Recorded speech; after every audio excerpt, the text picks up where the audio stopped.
of the United States of America and to the republic for which it stands, one nation, under God, indivisible, with liberty and justice for all.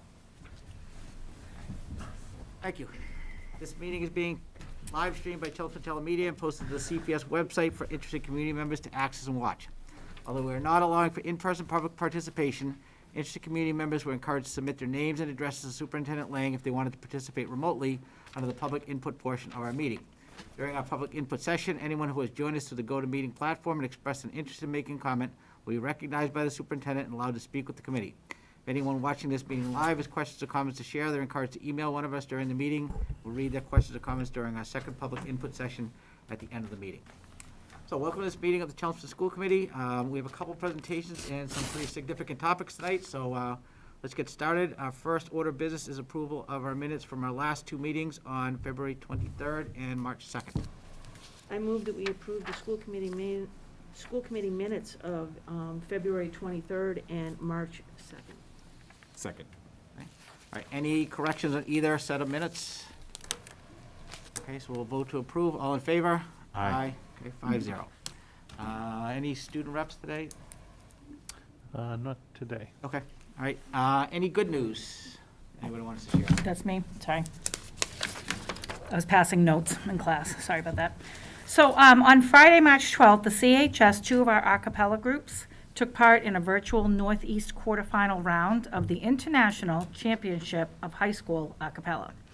Has an acronym to it. Will be a test from that at the end of this on that.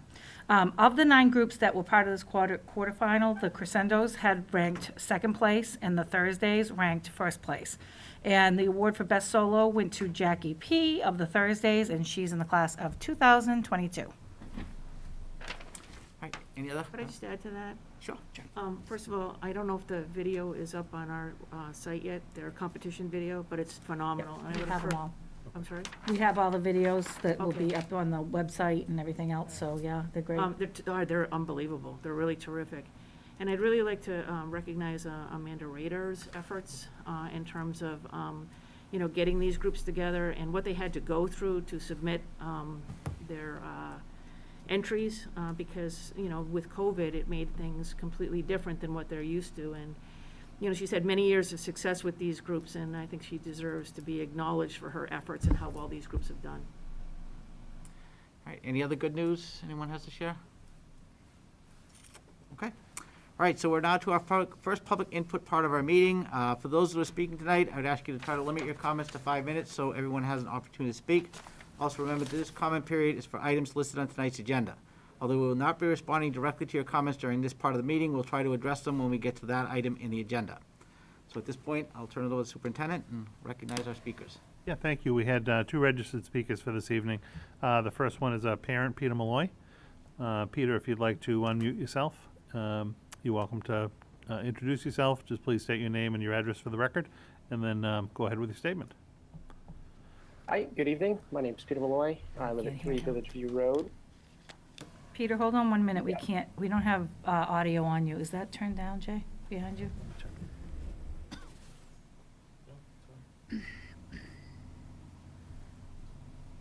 One minute. Let's see if we. Try again. Well, let's check. I Give it a want to go see again. what speakers we have. Just 1 sec, Peter. We're trying to get the audio on for you. Okay, I can hear you now, Jay. Good times.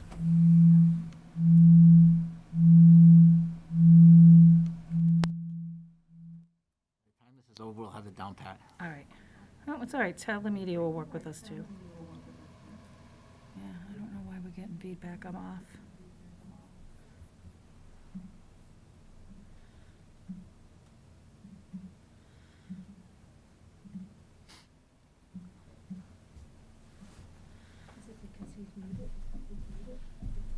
No, we're getting the feedback even. It's coming off of these. They can hear Peter at home on TV.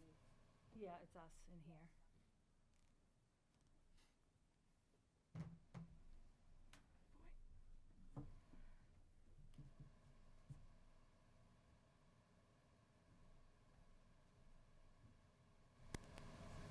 Let me just turn these down.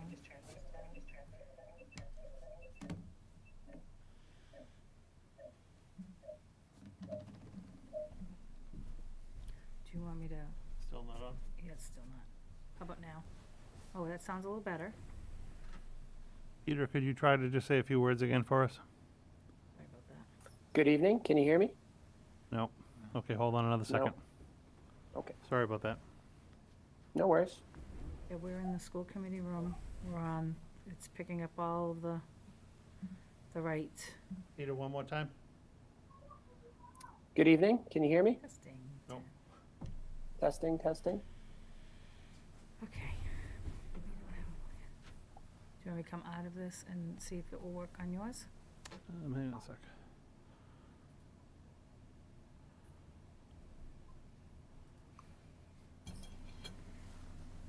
Pete Padula is just saying that he's aware of the problem we're having, and he's trying to work on the solution.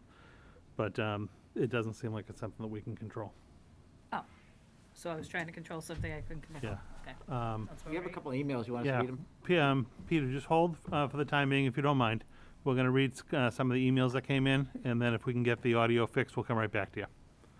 Thanks for holding. Before you begin that, I'm not sure if everybody heard what Pete said, What's that? Biola said. It's not something we're controlling. Oh, yeah, no, Pete Padula from Telemedia just indicated it's not on our end. He's trying to work behind the scenes to get it working for us. And if he texts me and it's resolved, we'll go back to Peter and the other speakers. But in the meantime, we're just going to move to a couple of the emails that came in. All right, so yeah, we did receive a couple emails, requests to have them read tonight, so I'll read the first one. It's from Kristen Williamson, says, "Good evening, Dr. Lang, Dr. Hirsch, and members of the school committee. My name is Kristen Williamson, and I'm a parent of a McCarthy 6th grader and a Chelmsford High School 9th grader. My comments are regarding standard-based report cards at the middle school level. Monday evening, parents were sent an email stating that standard-based report cards would not be implemented for the 2021-22 school year. The base of this decision was that the administration is not yet satisfied with the hybrid reporting system provided by Aspen. The correspondence was also the first time parents were made aware that a hybrid standards-based traditional grade report card was to be offered. According to the survey results that were shared, it seems that the majority of parents who responded to the survey would have their concerns alleviated with this type of report card. Monday's email also stated that the parent information session, which was planned for March 31st, would be canceled. However, since this is a new format for report cards for middle school, new format for report cards for middle school is still planned for the 2022-23 school year, I feel that this information session should take place as planned. Like I mentioned above, the hybrid standards-based / traditional report card is new for Chelmsford families. It would be wise to explain this format to parents more in depth. Also, many parents, myself included, still have a lot of unanswered questions about the reason behind the change. We have not been given the rationale behind the decision to change and have not been given an opportunity to ask direct questions in a public forum. Since this initiative seems inevitable for the future, why delay the opportunity to provide information even longer? According to Monday's email, over the past 2 years, there's been a tremendous amount of effort, collaboration, and time spent on aligning curriculum, creating pacing guides, and designing assessments for all content areas to move to a standards-based grading system at the middle school level. Clearly, this initiative has already been given a lot of thought, and that information should be shared with the community sooner rather than later. As parents, we deserve transparency, so please consider reinstating the parent information session regarding standards-based report cards. Even if there is still much that is yet to be determined, all stakeholders should be provided with the background information, rationale, and process surrounding a change this impactful as this. Thank you, Kristen Williamson, 3 Prairie Road, Chelmsford, Mass.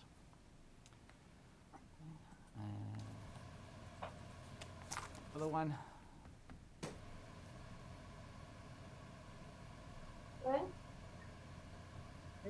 So the next one is from Christine Marr. Okay. Dear School Committee and Education Leadership, I am writing to express my opinion that Chelmsford Middle School should not move the standards-based grading system. I have a high school junior and 2nd grader. I understand the advantages of the system for elementary. By the time a student gets to high school, they need to understand a more traditional grading system and the importance of studying, homework, participation, etc. Middle school is when this transition needs to happen. My daughter is an honor student and diligent with her work. Even she had a learning curve as the studies increased in difficulty. She had to learn how to study and set homework and calendar goals for herself for tests and to bring up grades that had started to dip. I do not believe that she would have had the same motivation without letter grades. And I think Chelmsford High School would have been extremely anxiety-inducing to adjust to if that was her first experience with a letter grade system. She's a balanced schedule now of AP, CP, and dual enrollment, and she knows what effort is expected. My son, second grade, is a completely different kind of student. He is smart but easily distracted. He learns quickly but does not always retain lessons. He often uses "it's fine" or "I don't have to do that part." He actually said the other week that he was looking forward to letter grades. It was betting he would get a lot of A's. He's a competitive individual in games, imagination, and life with a much older sister. Meets standard is currently the most assigned standard on his report card, and not once has it made him want to exceed understanding on standard. And developing standard does not concern him in the least. He's in second grade, he is 7. He loves his teacher. And despite what he says, he likes school. This is elementary, and I do my best to encourage this stage. However, for my son, standard-based grading in middle school will set him up for failure in high school. If he is not held more accountable in grades and shown that he needs to apply himself before 9th grade, he and I will struggle tremendously once letter grades appear to show him what his meet standard gets him. In conclusion, please do not continue standards-based grading system in middle school, at least not for the full 4 years. Thank you for your consideration of this matter. Christine Mara. All right, anyone have anything else? My glasses are getting all fogged up. If you want, Dennis, I'm not sure, so they can hear the speakers at home. Yeah. We just can't hear them in this room Okay. because of something with the audio. Okay. If you want, I can go and listen in the room to just kind of hear the comments. Okay. And then come back and just kind of paraphrase for you what they said, at least the viewing audience can hear. I can't think of any other way of doing it for us. Is that okay with the speakers? Give the speakers the option. Yeah. Yeah, we want to just do that? Is that okay? So, so Peter, if you'd want to do that, just give me a moment. You'll be able to make your comment. The school committee won't be able to hear it live. I'll just go, I'll kind of paraphrase it for them afterward. And you can go ahead and make your comment. At least it'll be public, and then we can always go back after the fact and listen to it. So if you want to do that. So there are 2 speakers on this. Peter will be first, and then Shelly Bethel will be second, Linda, okay? Oh, yeah, okay, sorry. Yeah, I can't think of anything else either. I mean,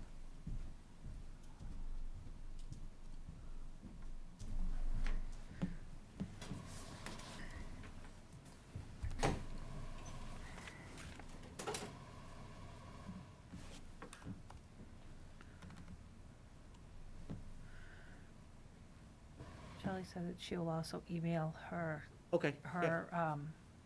topic to the whole committee to be able to Okay, read it. that's a good idea. I'm in the That's chat. the computer email this is as well. He might not have it typed up yet. Oh, no, he said, yeah, okay. Yeah, I'm just in the, Yeah, and we can read it as they're, Yeah, actually, we could read it. yeah, well, he's listening, yeah. Yeah. Yep, good Peter, point. can you email it to us now, please? does he have something that he could? No, he's just getting thumbs up. Good idea. I'm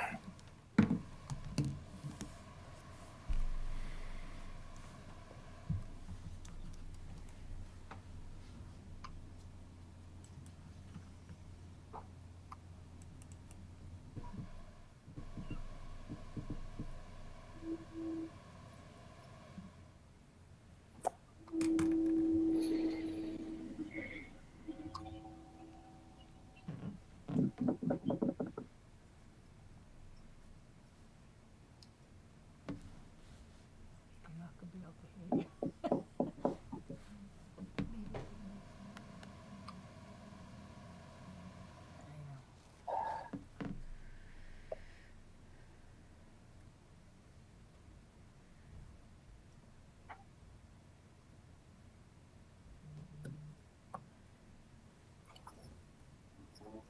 Okay, so go ahead, Peter. Yeah.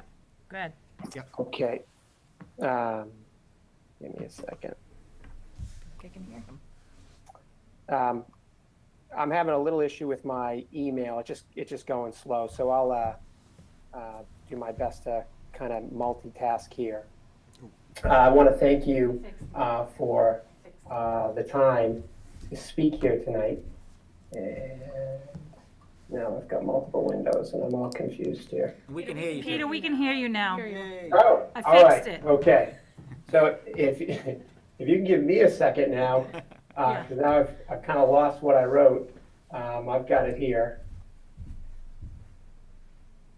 Don't fiddle with anything. I'm not, I know, I can't help it. I'm a little bit of a hands-on techie Sorry, person. Peter.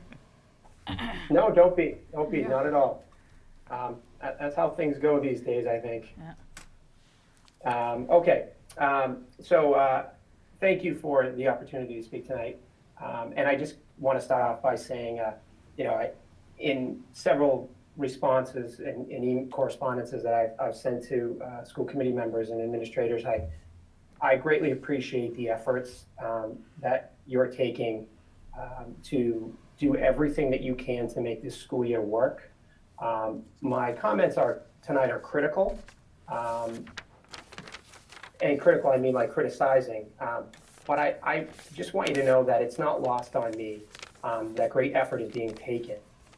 And I don't see this as a zero-sum game here, my criticism. I'll leave it to others to determine if standard-based report cards are an appropriate path for stakeholders in Chelmsford Public Schools. However, my intent tonight is to put a spotlight on my disappointment in the process of rolling out standard-based report cards, specifically in the communication.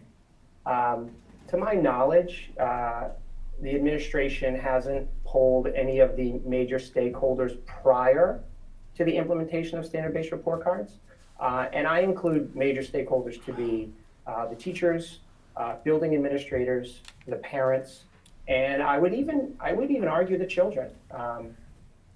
I can understand why one might not want to poll children, but it's a way to, they're stakeholders and it's a way to include them. I know that the teachers union has polled their members recently. And I'm not too sure what the communication is like between administration and teachers union, but I did notice that in the most recent communication by, I think it was Assistant Superintendent Hirsch, that data was not included. This isn't to suggest that that's her fault in any way, but I do think that there's a piece of the data missing in terms of how comfortable some stakeholders are in moving forward with this process. And I think that's a part of the picture that has to be communicated. The absence of an anonymous survey of the district's stakeholders, for me, is a deeply troubling characteristic in this process, because it suggests that a small group of people have the answers and everyone else must follow through. I think it's important to acknowledge that district administration has recently polled the parents, as was just noted, but I question the sincerity of such polling. If administration was invested in effective communication with parents, they would have rolled out this parent survey before the staff partook in professional development for standard-based report cards, before the district spent money on implementing such professional development training, and before the district spent money and time communicating with Aspen to create necessary changes. I've spoken with a handful of parents, and I think one may have just communicated, just recently read out in an email, that some parents have expressed to me their experience in trying to gain information on standard-based report cards as far back as 2019, only to get little to no response. So asking what others think after you've made significant progress down the path towards standard-based report card is not a professional way to engage stakeholders. And I don't think it's representative of the professionalism of our administration. I think we're better than that, and I would recommend that, and I would like to think that other stakeholders think that we're better than that. Finally, it frustrates me to hear that during our current school year, teachers have been using prep time to work on standard-based report cards for next year. Continuing faculty standard-based report card professional development training during the current school year screams of lack of empathy and compassion. Nothing is more difficult for our teachers right now, speaking from personal experience as well as speaking with other teachers, than this current environment, and that they have to give up their time, even if it's one day a week, to work on standard-based report card training is frustrating. And I'll just say, I do know that the union and the administration did agree on standard-based report card training, but I think it's important to note that that was before the pandemic. And that it has been put on hold now, again, makes me question the sincerity of such an action. I'm not saying that standard-based report cards are the appropriate or inappropriate way. I'm more questioning the process that has taken place. I thank you for your time, and much thanks to all your efforts moving forward. Thank you. Thank you. Thank you. Next speaker. Shelley? Yep, Shelley? Shelly Bethel is up next. Hi, just waiting for my camera to go on. Okay. Shelly Bethel, I live at 47 Joffrey Street, Lowell. I am a McCarthy teacher, and I'm also the Chelmsford Federation of Teachers Secretary. Peter, Dr. Lang and Dr. Hirsch did see our survey as well as the school committee. It was shared with them over a week ago. And we're definitely not in favor of moving forward for some of the same reasons that you are. Okay, so why I'm here to speak. So recently, parents and teachers received notice that the standard-based report cards for grades 5 through 8 were going to be put on hold due to the pandemic and recent surveys they had received from both educators and parents. The Chelmsford Federation of Teachers has been asking since September to put a hold on this initiative due to the pandemic. In a meeting last night where Dr. Hirsch was present, we were told that this coming September, X2 would change to have standards categories instead of the usual categories that teachers use, such as homework, tests, etc., and that our professional development day on April 7th would be dedicated to focusing on this. However, in the parent email that was sent last evening, because I'm also a McCarthy parent, it states that since parents will not be experiencing a change to the traditional report cards for the 2021-2022 school year, we will not be moving forward with the previously scheduled parent evening on March 31st. The email was signed by Dr. Parks, Mr. McPhee, and Dr. Hirsch. So are they changing report cards or not? That's my question. And if it could be addressed later, that would be great, please. And are you going to have any parent input for future changes? All of our professional development days this year have been spent on standards-based report cards. In the past, we have used these days to collaborate with other teachers in our same subject areas to form common assessments and best teaching practices. In the past, we have also worked on positive behavior interventions and support strategies to help our students in building confidence and self-worth. This year especially, PBIS is so important to our students' well-being. However, the administration has seemingly ignored that initiative and instead pushed ahead with standards-based report cards. Without the much-needed support strategies necessary to help our students emotionally during this pandemic, many students are now more depressed than ever. What is being done about this? I asked to speak tonight on behalf of the middle school teachers who feel the initiative to change the report cards in any way is being rushed. And I asked the question, why? Why are we moving to standards-based report cards? Could you please address that when the subject comes up later on in the meeting? And why can't this wait until after the pandemic and life hopefully returns to normal? After all, none of our teaching right now is normal. We would like to ask that the April 7th Professional Development Day be used as a building day to build morale and to give teachers information about what our classes and school may look like when students return for the full day 3 weeks later. Maybe there will be lessons learned from the elementary schools after they return full-time on April 5th. For many of us, we feel like it's the first day of school all over again. We are asking that you halt any more planning on anything standards-based for report cards for next year, to keep the same report cards we currently have and allow teachers the time they need to smoothly end this extremely difficult year. We can spend time next year working on the best way to implement any changes to report cards when the pandemic-style teaching is over. Thank you for your time. Thank you. Thank you. Thank you. Great. That's it. Okay, great. All right, so now moving on to new business. First up, we have a presentation from Byam Elementary. Yeah, we've got a couple of great presentations tonight. The first one is actually Byam Elementary School. So I see Principal Fredette from the Byam is up on the screen, and he is going to talk a little bit, introduce some of the faculty and staff and students from Byam, and give us a little bit of overview of what's happening at their school this year. So Principal Fredette, I will gladly turn this over to you, and I welcome you and thank you for joining us tonight. Thank you very much for having us, Dr. Lang. I promised myself I would not use the word unprecedented this evening. I think you've heard a bit of it, so I might lean towards the untraditional as we look at our presentation this evening. One of the things that, when we kind of think about how we want to kind of present the evening, and we came up really with the theme of kind of adaptation and how have we adapted to our new way of life. Byam is always has a proud history of child-centered, engaging, and community-oriented education.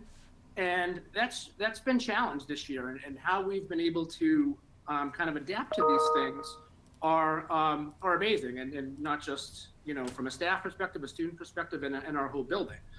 Case in point, today on my way back to grab a coffee, I spilled it all over myself this evening. Now, in a typical year, I'd be coming to present in front of you, and I'd feel extremely stressed about that. I'd be very worried that you'd be thinking about what kind of slob I was and why I had coffee stained down my shirt. But I literally just have to raise my screen a little bit and button up, and I feel good, and I kind of outed myself a little bit. But just kind of a little analogy on how new way of doing business has been here. We have, we're really going to highlight for you some things that are important to us and have had to change quite dramatically. You're going to hear from some of our specialists and how they've addressed for their content area. People who are watching and not familiar, we've had to have specialists go fully remote, so they're not teaching students in person. We're going to have some of our 3rd and 4th grade staff talk about how they've worked around some of the things that we like to include in our year always, like field trips and enrichments. The Byam School Association, our PTO, is always super supportive of us, and they've been super creative in partnering with us and how we've made some of these things continue to work. So even, Mrs. Dolan and I, you're probably wondering where I am, and I'm kind of not going to divulge my location. It is a little kind of a leprechaun hole somewhere behind me, but we've really tried to think of ways that we've tried to engage in a different way where we don't have kind of all that face-to-face contact, and we really enjoyed this year thinking of creative ways how to shoot videos, and whether it's different locations, different backgrounds, different accents, different age groups, if anybody had watched our 100-year-old.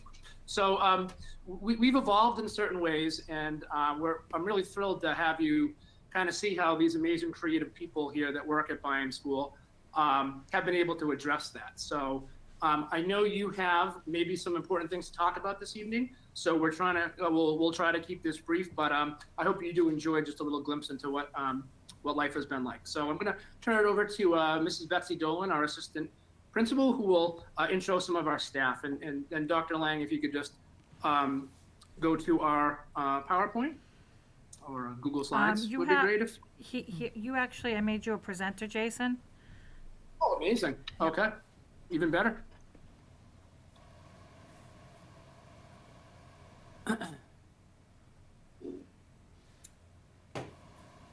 So I'll just jump in, Mr. Fredette, while you're Thank you. pulling Awesome. What kind of team we are. She's just going to just stretch a little bit while I'm pulling this up. Amazing. Thank you, Betsy. I'm just going to introduce who we have here, our amazing staff and our wonderful student we have here. So we have Betsy Driscoll, our Byam librarian.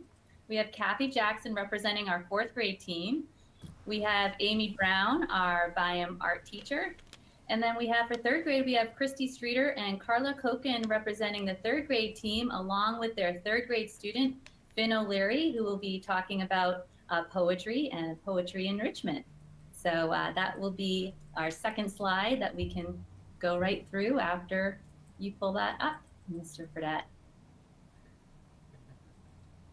All right, hold on one sec. We're ready to roll here.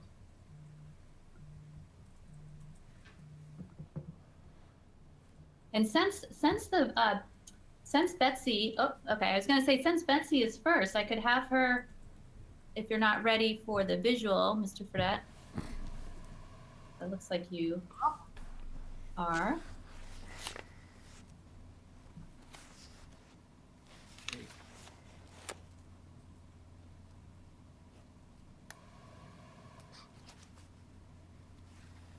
Great. I think you want to close the chat box if you can. Betsy, maybe you can just start with talking about book club, since we might be able to see you with the books.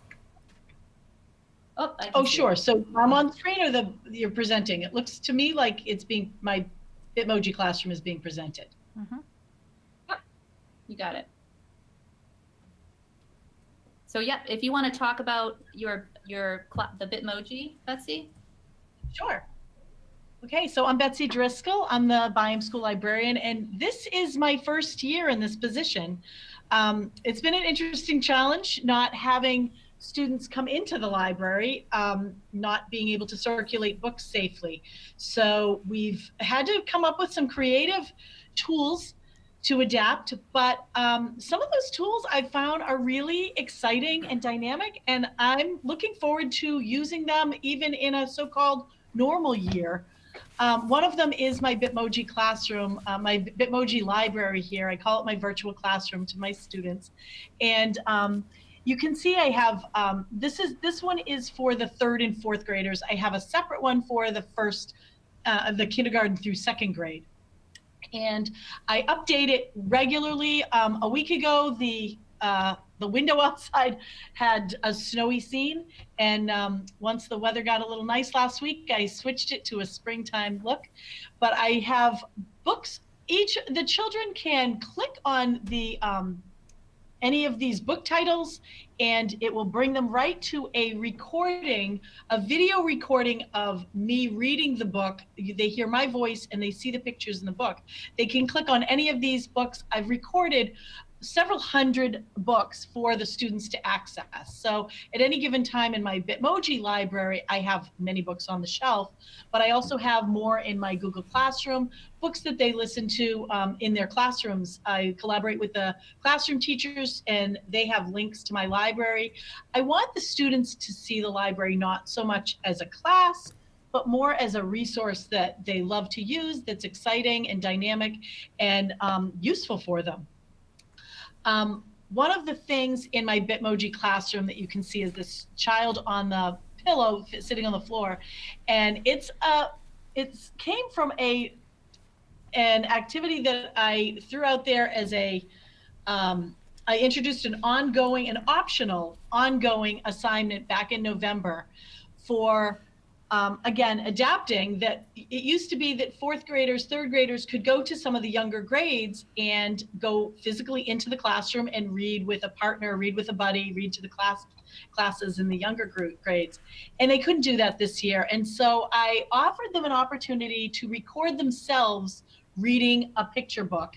And Jason, if you want to switch to the next slide, the first week that I put out this optional assignment that they get no credit for other than being famous at Byam School, dozens of students recorded themselves reading. And you can go ahead to the next one, actually. So this is when they click on the little girl on the pillow, they would come to that. And I have 16 pages of read-alouds made by the 3rd and 4th graders since November. Over 80 students, many of them originally reluctant readers, some of them who don't speak up in class, chose to record themselves and shared it with me. I have, as I said, over 200 titles, we're up to about 250 now. And I know that the kindergarten through 2nd graders love listening to their siblings, neighbors, older kids they know from school, reading books that the children choose themselves. They choose what books they want to read and they share it with their younger class children. And it's really exciting. It's an exciting program that I definitely intend to continue as we go forward next year and the following year, and hopefully, as long as we can. It's something that I'll keep in my Bitmoji classroom, and I will continue to use that as well. Another activity that we've been doing this year, down in the corner, you can see one of the books that one of the children read for me. Oop, nope, I didn't. Yeah, is called Butterfly Boy, and that's one of the books in our book clubs. And that's the last thing I really wanted to talk about today, and that is a program that's part of the curriculum through Fountas and Pinnell, the reading curriculum that we are using throughout Chelmsford schools. And that curriculum has one component called the book club. And it uses books.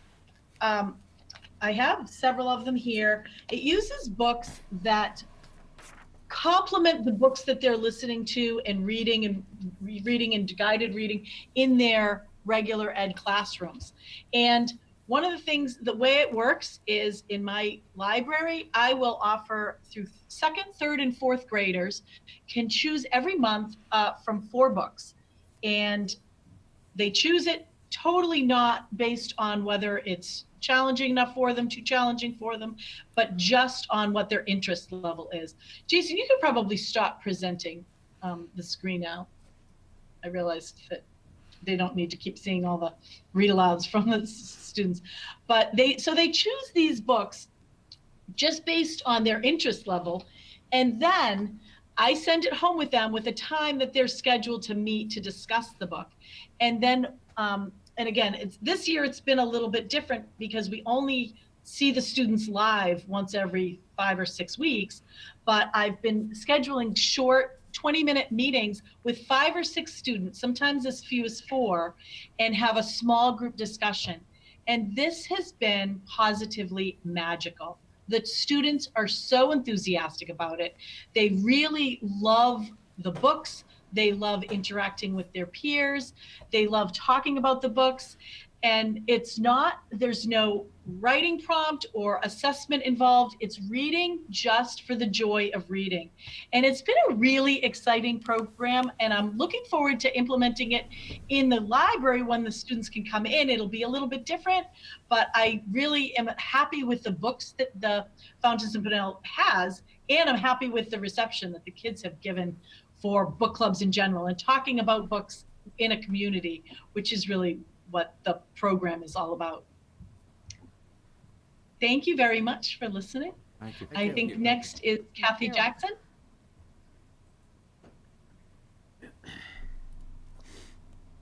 Hello, everyone. Good evening. I'm happy to be speaking to you on behalf of the grade 4 team at Byam. And Mr. Fredette, if you wouldn't mind pulling up the slide I have to share.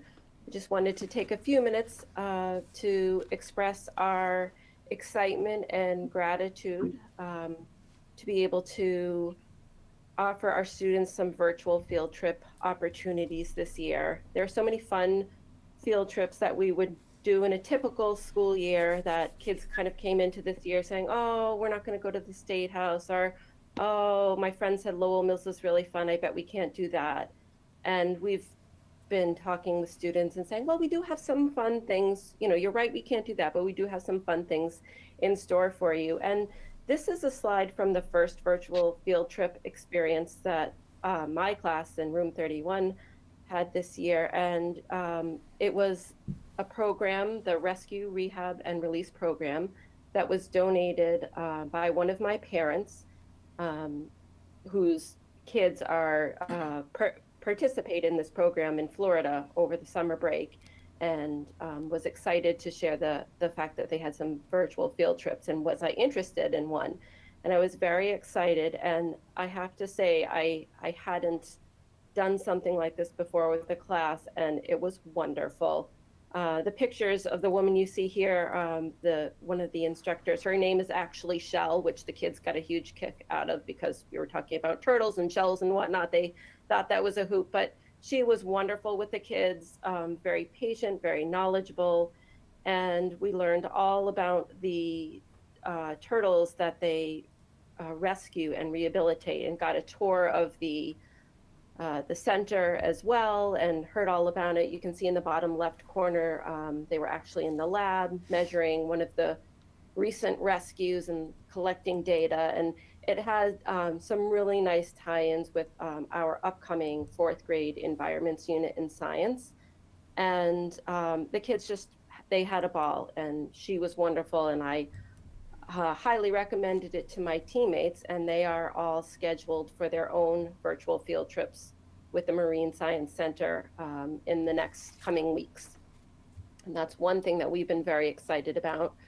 Today, I also had an author study. We're very lucky to schedule some time with children's author Sarah Giles, and she's led a character workshop with she'll be leading character workshop with all of the 4 classes, which ties in nicely with our fiction writing unit in ELA, where the kids are creating their own characters for upcoming fiction narratives.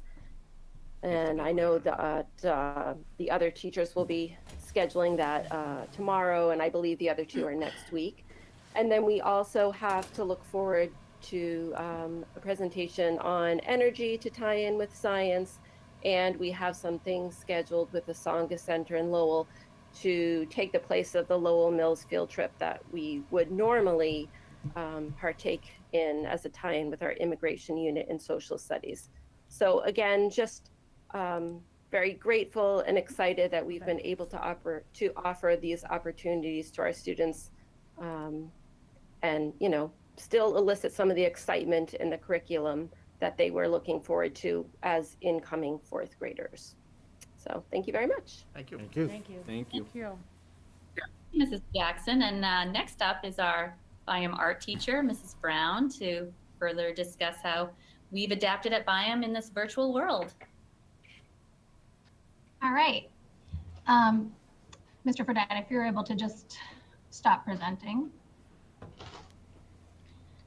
So yeah, we've had to adapt this year in the Byam art room, and what you see is what the students see every week when we have art virtually this year. And I definitely want to thank the parents for allowing them to get a little messy at home. We've all had to adapt, and one of the first things we did was we decided on a power standard that we were going to do, and we decided to focus on creating and giving the kids a chance to use a wide variety of materials from home this year, even though that meant we had to do things a little bit differently.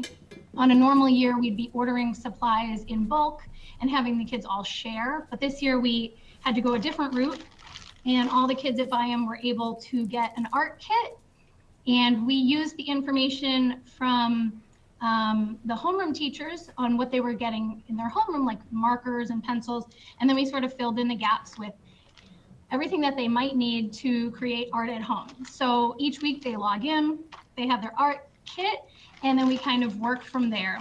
And one of the great things that has been happening this year is that I've seen a lot of family engagement and collaboration between siblings and even parents getting involved. It's been really amazing to see. We have done some projects like nature art that were inspired by some contemporary artists, and students were working with their siblings and their parents to create art together. We've also done some things with recycled materials, just trying to think outside the box, especially as we were waiting for supplies to arrive. So we've done things where the kids have just really amazed me. They made their own little miniature roller coasters and amusement parks. Some of the students emailed me and said, can I have a little bit more time because I'm still working on it. And then when they finally uploaded their picture, it was humongous. It took up, it was down their staircase and across the dining room table. And you could see that the parents were getting involved too, which has been an amazing thing this year. One of the things that we wanted to do during a strange year like this was just keep that love of art alive, even though it might look a little different. If we could keep them engaged in our specials, not just art, library, music, everything, and keep them feeling connected to that was a success. And the things that they're creating are amazing. Like Ms. Driscoll said, there's some things that have come out of this that have been kind of a blessing in disguise. Like we've been using a digital platform for them to upload their work. One of them is Padlet, and the students have been able to upload, and then they're commenting on each other's artwork. So there's that sense of community there where they're saying, oh, I love your painting. Oh, that's such a cool color. And the conversations that would normally happen here in the art room are still happening digitally. And we're also using Flipgrid so they can upload videos, and they hold it up and they talk about their artwork, possibly even more than they would on a normal year. So they're saying, this is how I made it, and this is what I was thinking when I made it. So I've just been so impressed by the kids here at Byam. I mean, they're 5 years old to 10 years old, and they're speaking about their artwork and creating art even in this challenging situation, and it's been amazing. So the last thing is I'm really excited that we are having a sort of a family community building event with a paint night coming up in a couple nights, organized with the Byam PTO, the BSA, and we had over 80 families sign up to log on and create more art virtually. So they were all got a little paint kit to take home, and they're going to create their own, their own artwork. So it's just great to see that not only are they enjoying art in school, but they're excited about it and want to continue doing more. So here we are continuing to adapt, and I look forward to seeing what the rest of the year brings. Thank you. Thank you, Amy. Thank you, Amy. So last but definitely not least, we have Christy Streeter, Carlos Kogan from our third grade team, and one of our students, Finn O'Leary.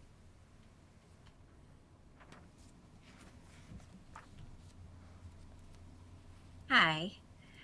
So I'm Christy Streeter with third grade at Byam, and thank you, Jason, for pulling up the slide. So we've been changing and adapting to our virtual learning in the third grade, and a staple at the Byam school has been Lynn Littlefield Hoops. She has been coming into Byam for 26 years, and ever since I started 15 years ago, she's been with us. And so we were really grateful when she was open to coming in and still meeting with our kids virtually. She also goes around New England and meets with other schools and does workshops. And she's also written several books, The Unbeatable Bread, Free Fall, and Sky Magic. But one thing that the kids really enjoy at Byam is that she moves us away from rhyming and really gets them to think of how to write poetry, free verse, and think about different ways to look at something and what words come to mind. And I have Carla with me, who's going to explain a little bit more about the process that she did with them this year. You can skip past that slide, Mr. Fredette. Thank you. So Jason, if you would go just to the next slide. Yeah, it's on its way. It's just I'm like in a 5-second delay. You'll see it pop So, up. So I have terrible. It's just kind of the lag. So my name is Carla Koken, and I am part of our great third grade team. And as Christy was saying, we have this wonderful tradition of having a poet come, and she really helps our third graders create poems that aren't all about rhyming, but are based on nature, and she brings in such great curriculum and grade level vocabulary words for them, discussing in real time about stanza and simile and metaphors and repetition. So we put our heads together as a team to see, well, how do we bring this experience to our remote and hybrid year? So this slide shows a picture of really what we've been used to. She comes in and she sits close to our students and reads her poetry. So this is a typical year. The next slide. This is what it looked like this year. So we had Mrs. Hoops presenting via Google to all of our students from her home in Maine, and she read her poetry. Jason, would you go to the next slide? So she would present her poems and read them to the students, and it was just wonderful for them to hear her interact with her language and the way a real poet looks at things. And she talked a lot about her inspiration.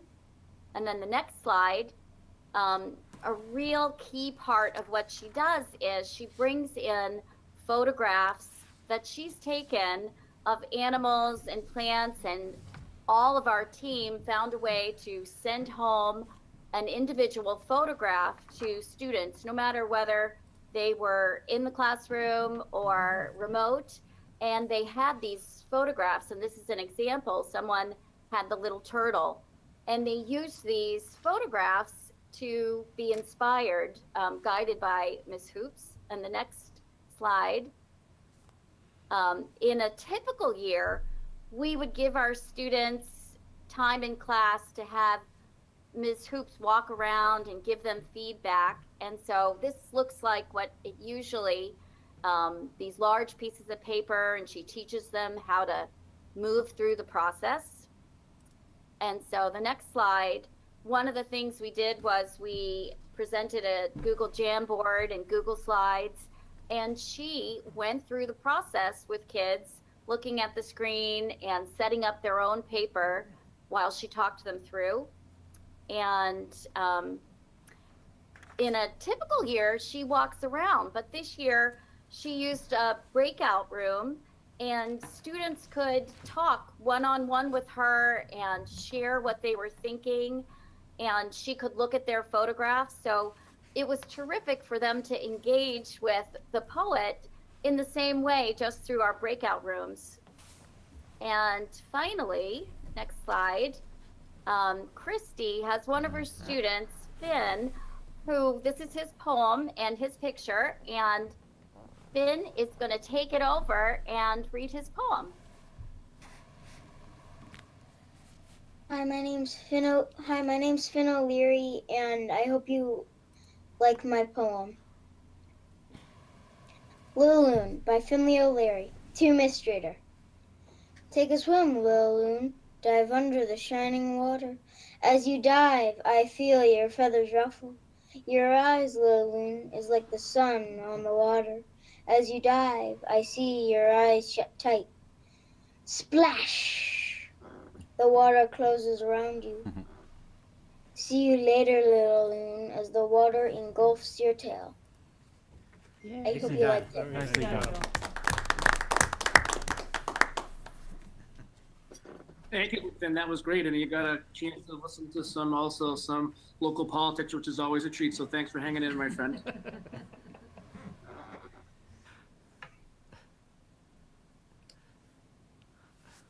So that is, hopefully a way that you can look through the different lens that we've, really proud of how we've been able to adapt some traditions, whether it's in the library, the art room, or the virtual library, the virtual art room, virtual field trips, or, a tradition from Lynn Hoops that, predates pretty much everybody here at Byam.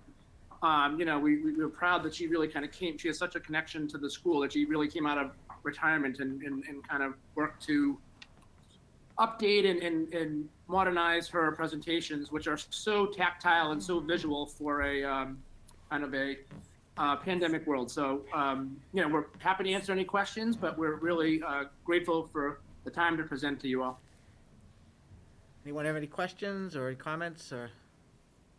No, it's fantastic. It's great work. And it's No, really great. amazing what, the creativity that people have utilized under the conditions to maximize things like the library, the art programs, music programs, things like that. So it's phenomenal. I just wanted to say to Ms. Brown that the art class forces my son to steal all my printer paper, so it's a thing we're going to have to talk about next year. He knows exactly where to get it. But it's going to good use. Jason, It is thank you going very to much good for you use, and your I think. staff joining us tonight. It was great to hear some of the different work that's happening at Byam, and Finn, a very special thank you, and appreciate you taking the time to listen to us, share your poem with us tonight, and present on the work at Byam. So thank you very much. Thank you, everyone. you all. Everyone has a good night. Night. All right, next up, we're going to transition to Jessica Nolette, who is our World Languages and Exchange Program Coordinator. And Jessica is going to review some of the work that she's been doing this year in World Languages. So Jessica, welcome tonight. And are you going to be Hi. sharing the? Yep, I made her a presenter. You have your own PowerPoint to share with us. Yep. Go right ahead. Linda, it looks like you might need to lead the presentation for me, if that's all right. Oh, okay, well, I'm gonna have to pull it up, so hold on, let's see. It's not letting you share your screen? No, it's gonna make me update my settings, which I don't want to do right now. Oh, so- okay. So hold on, please. Let's see. Jess. Can you do me a favor? Jay, Mhm. I just have to pull up my email to get to her presentation. Okay. Okay, I just don't want it broadcasted across the Oh. room.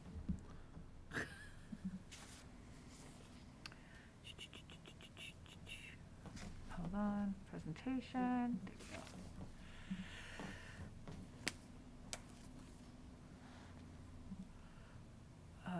Okay, slide. Oh, I want to start from the beginning.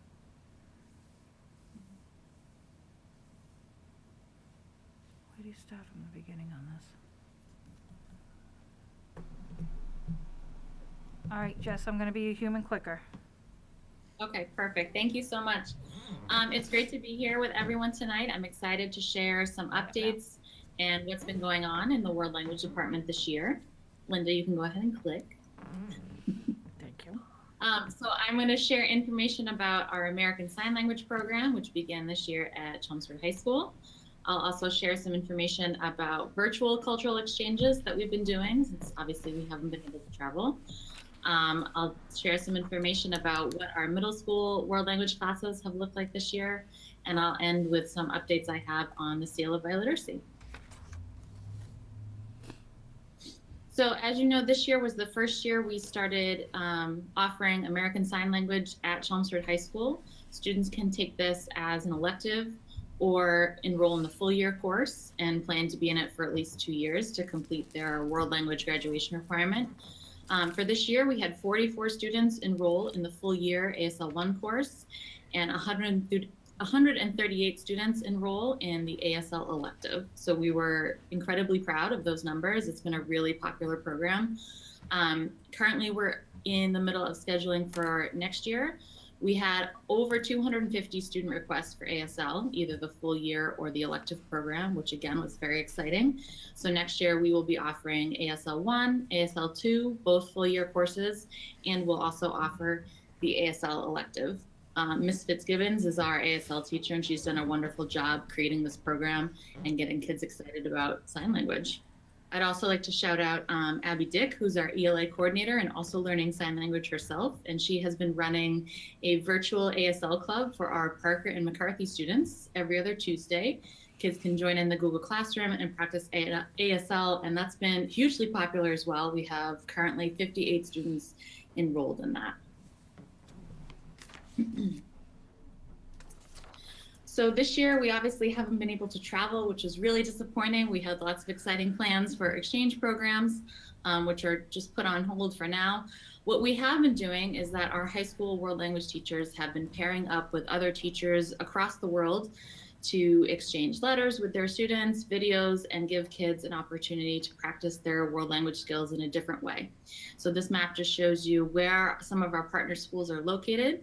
We have a school in Argentina, several in Spain, in Madrid and Valencia, an exchange partner in Quebec, Canada, and in Lyon, France.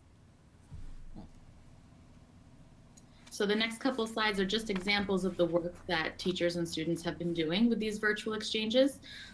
This particular slide is an example of some handwritten letters that Madame Gadbois, who's a French 2 and 3 teacher at CHS, her students have been exchanging with her partner teacher in Quebec. It's really amazing that French 2 and 3 students who are pretty high beginners, maybe intermediate low students, can produce such lengthy, detailed, and beautiful letters to each other.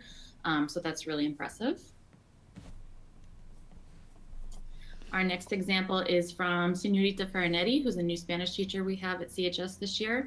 She was working and living in Argentina before she joined us here, and so she has paired up with her partner school in Buenos Aires to have students exchange emails.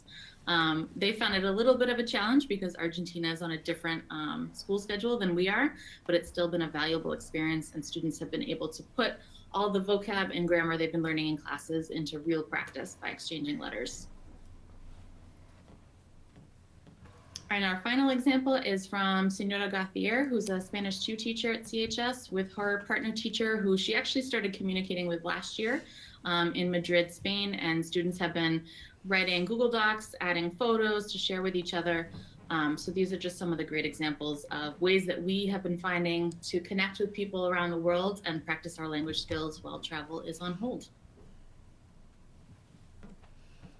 So the next thing I'd like to share a little bit with you is just a shout out to our middle school world language teachers. They have really been champions of technology and engaging students in fun lessons during this challenging year. We use all the tools, all the technology tools that are available to us and beyond.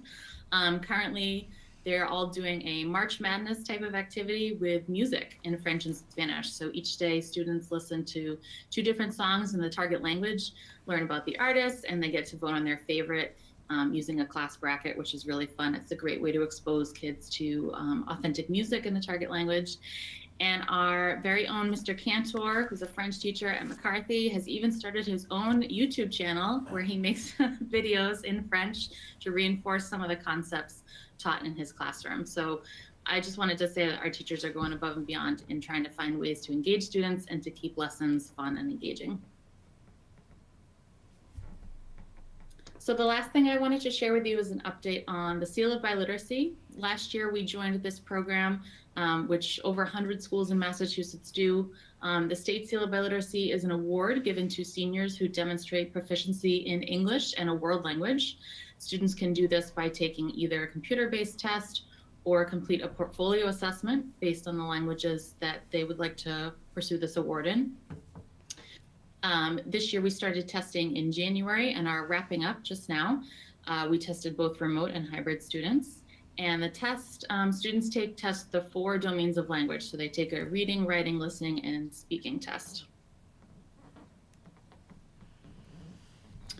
This graphic just shows you the types of awards that we're offering this year. The graphic on the right shows you how we measure proficiency in the field of world language. So in order for students to earn the Seal of Biliteracy with distinction, which is the highest award, they need to score advanced low in each of the 4 categories. To earn the Seal of Biliteracy, they need to score intermediate high. And then we also decided this year for students that don't qualify for the Seal of Biliteracy but still demonstrate an advanced proficiency in a world language, we wanted to honor their achievements. So we are also offering the Language Opportunity Coalition Biliteracy Awards, and students can get either a Biliteracy Achievement Award or a Biliteracy Attainment Award. Last year, we had 17 students take a Stamp 4S test, which is the name of the computer-based test. Out of those 17 students, 7 of them earned the Seal of Biliteracy, and 7 of them earned the Seal of Biliteracy with distinction. This year, the number of test takers grew, which we were really excited about. So we had 26 seniors at CHS took either the Stamp 4S or completed a portfolio assessment. Scores are still ongoing. This has taken a lot longer this year just with the different learning models, but currently 3 of our students tested in 2 different languages, which is really impressive. 5 students so far have earned the Seal of Biliteracy, and 1 has earned the Seal of Biliteracy with distinction. One of the amazing things I've been able to learn throughout this process is just the wide variety of languages that are spoken in our Chelmsford Public School family and students. So this graphic here will show you so far last year and this year combined, these are the languages that students have tested in. Some of them have studied Spanish or French with us and decide to test in those languages, but many students are testing in languages that they have spoken since they were young or speak with their families. So we had languages such as Arabic, Russian, Korean on the computer-based test. And then this year for portfolio assessments, we had students complete those in Estonian and Telugu. And we just learned that we have over 65 different languages that are spoken in the Chelmsford Public Schools, which is pretty amazing. So we want to encourage families and students as they get older and reach their senior year at CHS to consider applying for and taking the exam for the Seal of Biliteracy, because this is a huge achievement and we want to honor all the multilingual learners in our school system. And that's it. So I'm happy to take any questions, and thank you so much. Thank you. Questions, Thank you. comments? No, it's terrific. Just Nice job. Anybody? No? Thank you. Thank you. Thank you very much. Thank you. Thank you, Jessica, very much for sharing that with us. Have a good night. All right. Thanks, Jess. Thank you. Yeah, if you want, you can actually log out of that, and I'll I just am, do I'm my. just stuck right now Oh, for that's some fine. reason, so I'm just waiting for it to. Right. Okay. Right. So, moving on the agenda now, we're gonna shift a little bit to talking about return to school planning. And just to give, because I'm sure a lot of people are actually listening for this part of the meeting. One of the things that, happened at our last school committee meeting, we talked a lot about returning kids to school. I kind of laid out a three-phase system for bringing kids back into our buildings. The first phase was going to be adding Wednesdays as a half instructional day, and that was set to begin on March 24th, and that is still going to happen. And then phase 2 and phase 3, we didn't have dates when those were necessarily going to be implemented, but phase 2 was going to be extending the half days to full days, but keeping the cohorts that we had. And then phase 3 at some point later this spring hopefully would have been to bring everyone back to full in-person learning. So we laid that out, I communicated that. We actually received some very good feedback from both staff and parents. I think they thought that was kind of a thoughtful approach to doing that. A week ago Friday, I had messaged to the committee, and we talked a little bit about that night. The Board of Elementary and Secondary Education met and changed the regulations on student learning time and what actually counts towards student learning time and what doesn't count towards student learning time. And the Commissioner of Education was given the kind of the powers or the ability to determine when districts were going to be able to utilize in-person learning, hybrid learning, and remote learning. And then shortly after the Board of Ed meeting, early that following week, the commissioner laid out his own plan for bringing students back to schools based on those regulations. And what he would like to see done, and obviously, again, even the guidance document that I shared with you, these are regulations, and as a public school system, we have to be in line with the regulations. Whether we, agree with them, we disagree, we'd like to do it a little bit differently, we have to align ourselves with the regulations. The first actually calls for all elementary school students, technically under the grades K to 5, going back to school on April 5th, followed by middle school students going back to school on Wednesday, April 28th, and a to-be-determined date for high school students to have to return to full in-person learning. What they indicated was we would find out for sure in April when the high school students had to come back for sure, and we'd be given at least a 2-week notice for that, so we don't still know what that date is. DESE did lay out a couple of different waivers that districts could seek if they were going to have trouble complying with those dates. But the waivers are not going to be liberally granted. They're really for very specific reasons, and the only waiver that we qualify for is because of our grade structure. Our elementary schools are K to 4, and our middle schools are grades 5 to 8 instead of 6 to 8. So we can apply for, and we'll talk about this later in the agenda, we can apply for a waiver so that our 5th grade students who are currently in our Parker and McCarthy middle schools don't have to begin the full in-person learning until the 28th with the rest of the middle school. That is, again, we'll talk about it later, that is my recommendation because it would be very difficult to have one grade level of a building starting off sync from the rest of the building, because to do this, we're gonna have to have schedule changes and a lot of different building logistics have to come into play. So that's the one waiver that we can apply for. I do recommend applying for that, and we'll talk about that a little bit later in the agenda. But basically, what we have had to do is very quickly kind of turn and prepare for coming back to school or in person come early April for our elementary school students and then end of April for our middle school students. So as I go through this presentation tonight, a couple of things I wanted to do, and a lot of this information really, even the commissioner's decisions and the Board of Ed decisions, are being based on community data, statewide data, that does continue to show a decline in COVID positivity rates. And I updated just since our last meeting, I added the last 2 weeks of data on Chelmsford as a whole. And you can see when we met last, our average daily incident rate was 20.7. The week after it dropped to 17.7, and then it dropped to 14.9 last week, which was the last week that we have advertised data. And when you look at the total positivity rate over the 2-week period, again, the last time we met, we were at a little over 3%. It was like 3.32%. It's dropped now down to 2.42%. So Chelmsford as a whole certainly is traveling and trending in the right direction. As a school district, we're also seeing that trend continue. I will say, however, we never really had significant COVID numbers throughout the course of the school year, but 2 weeks ago when we met, we actually had no staff or student cases, and that was following the school vacation week when we came back. The week after, we ended up having one staff case, and last week we had one student case. But that's out of the entire school district. So really our COVID numbers overall are trending in the right direction, both as a community and also from the school department perspective. A few bits of good news that came from the state and then also with our staff. You know, when we look for a fuller return to in-person learning, we know that there are different mitigation strategies we have to put in play to really try to control the COVID numbers. You know, we did a lot this past fall with the social distancing practices, and that's something that has to continue. It's the mask wearing, it's the hand washing, the keeping a distance within schools. That has to continue through the remainder of the school year, and I actually see that continuing through the fall. I don't think that's something that's likely going to change. We spent a significant amount of resources, both financially and human capital, on upgrades and improvements to our HVAC systems, working with the town over the course of this whole school year. That work is going really well. At the next school committee meeting, we'll have an update for you with the DPW staff.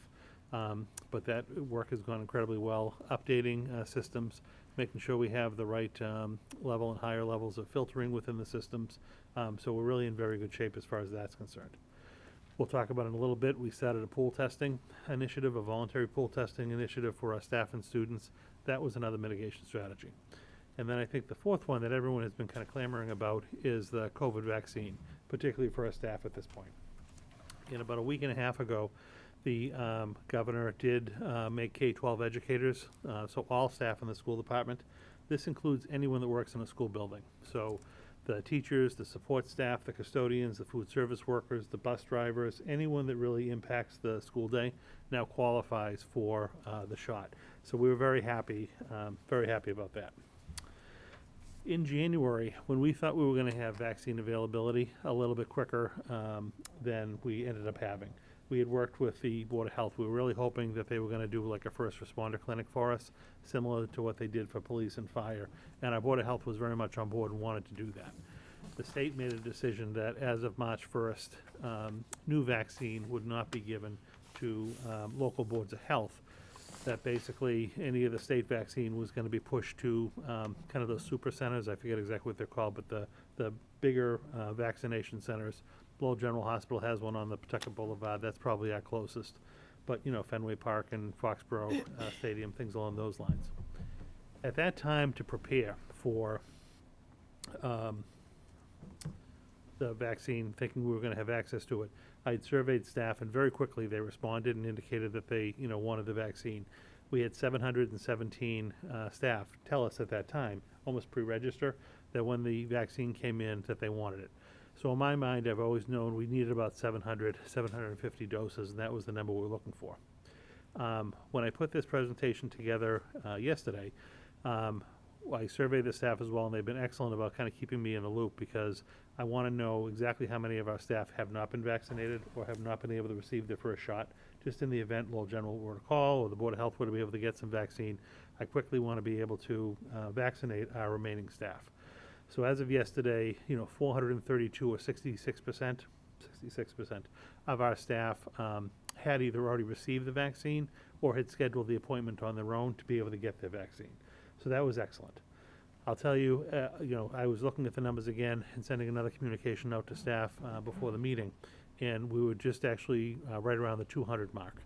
So even over the last couple of days, we have seen better availability of appointments, and our staff have been able to get them.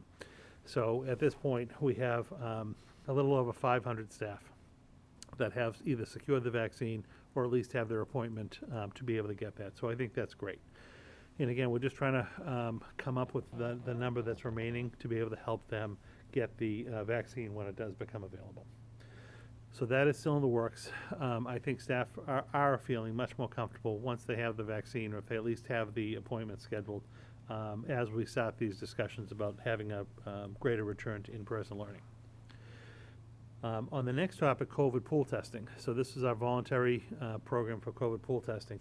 We also had a very good response coming out of the gate with this particular program. Last week, well, actually 2 weeks ago, we sent all the information to families. It was an online consent that they had to complete to participate in the pool testing program. So this is a program that's offered free of charge to any staff member and any student, that on a weekly basis they can participate in a COVID test. We're going to explain and actually do a demo in a few minutes about what it looks like and how it's all run. We had, again, as of yesterday, 865 of our students sign up for consent across the district. So I thought that was actually a good number coming out of the gate. We had very good representation at each of the schools in the district. We had 296 staff also agree or consent to participate in the study. So we've got over 1,000 both staff and students that as of this week, it started yesterday kind of officially, are going to be pool tested. Right now, we have cohort A and we have cohort B. So we did about half of the district yesterday, ballpark. So we had about 500 tests of students and staff yesterday. The results are back from them. We had no positives. We had no positive pools, which I think is excellent. When we were doing our sample the week before, we didn't involve the students because we didn't have the consent yet, but we had the staff consent in. We randomly picked about 100 staff who had participated. We did actually have one staff member. We had a positive pool. There were 5 people in the pool. When we did the follow-up test, it was very quick. We were able to identify which of the staff members ended up being positive, and we followed our COVID protocols with that. So we weren't expecting that as we were doing the pilot, but it actually, kind of worked through all the logistics, and it worked very well.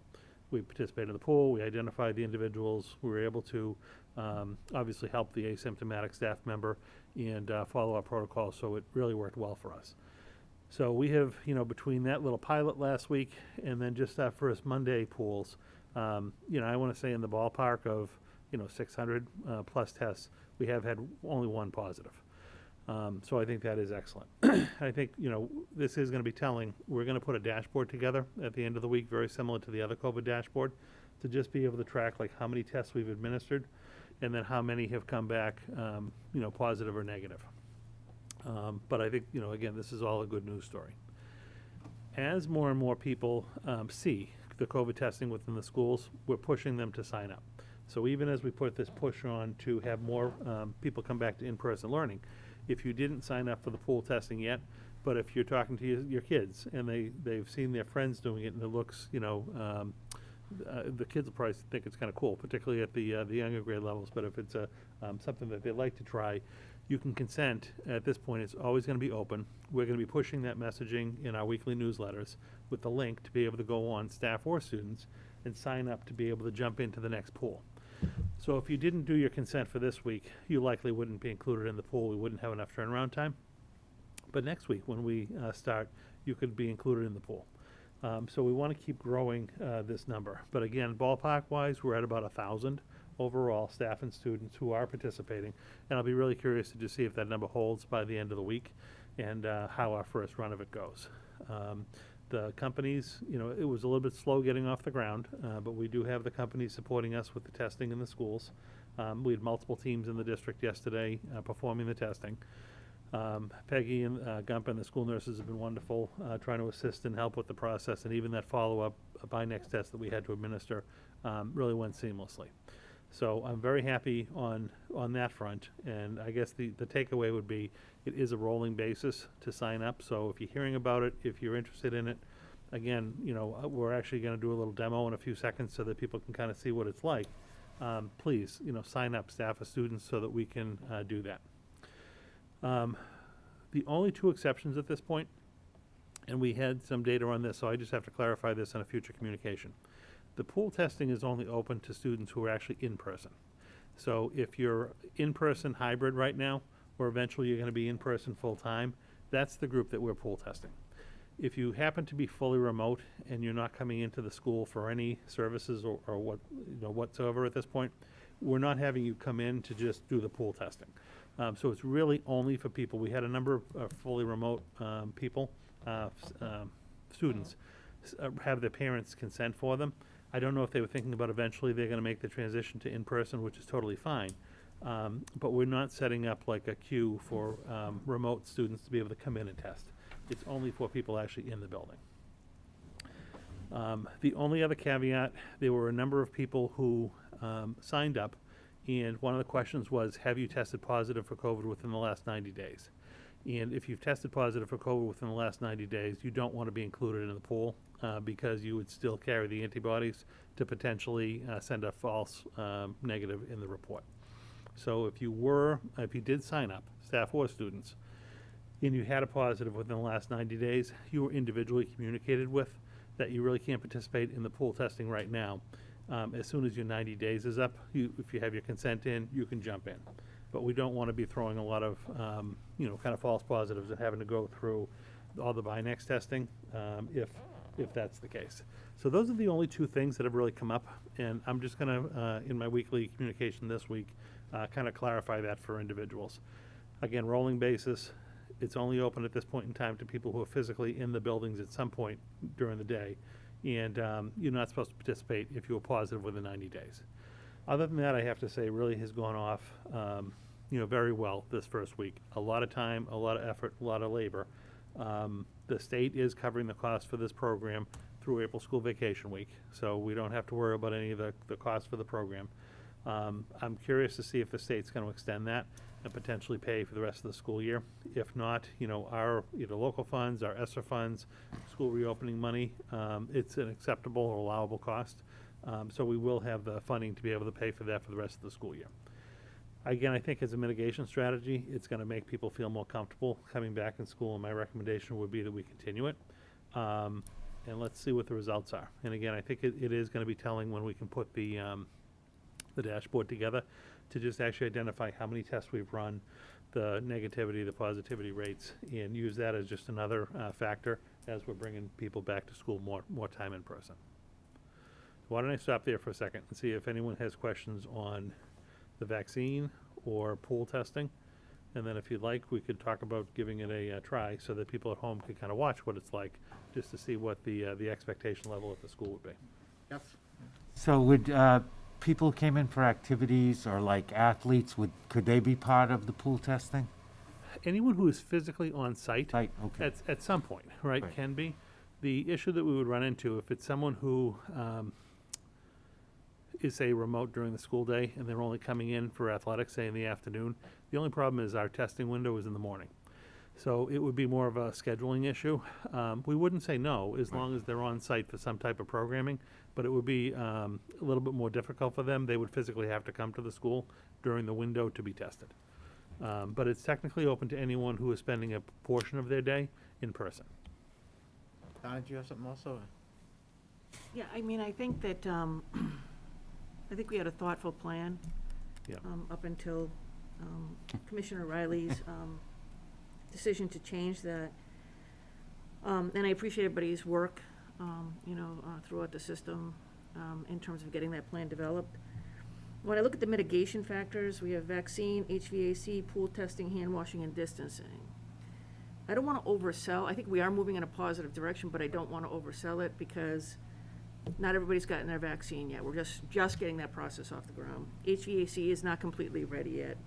Pool testing is coming up, in terms of the numbers of people that are signing up, but we have 1,000 of how many people are in the buildings.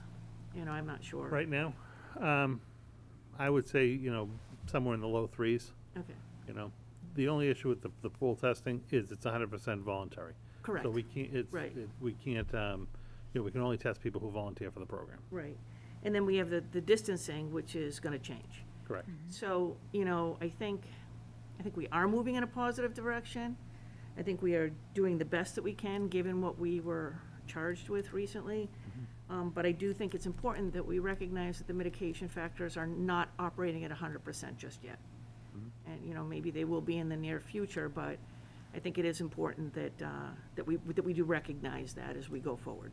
People have to do their own personal, keep your mask on, wash your hands, those things have to still keep going, so. Yeah, absolutely. I mean, Jeff's been saying that all along Yeah. about the whole community All right, Jeff, I participation piece. took your line. All right, other questions?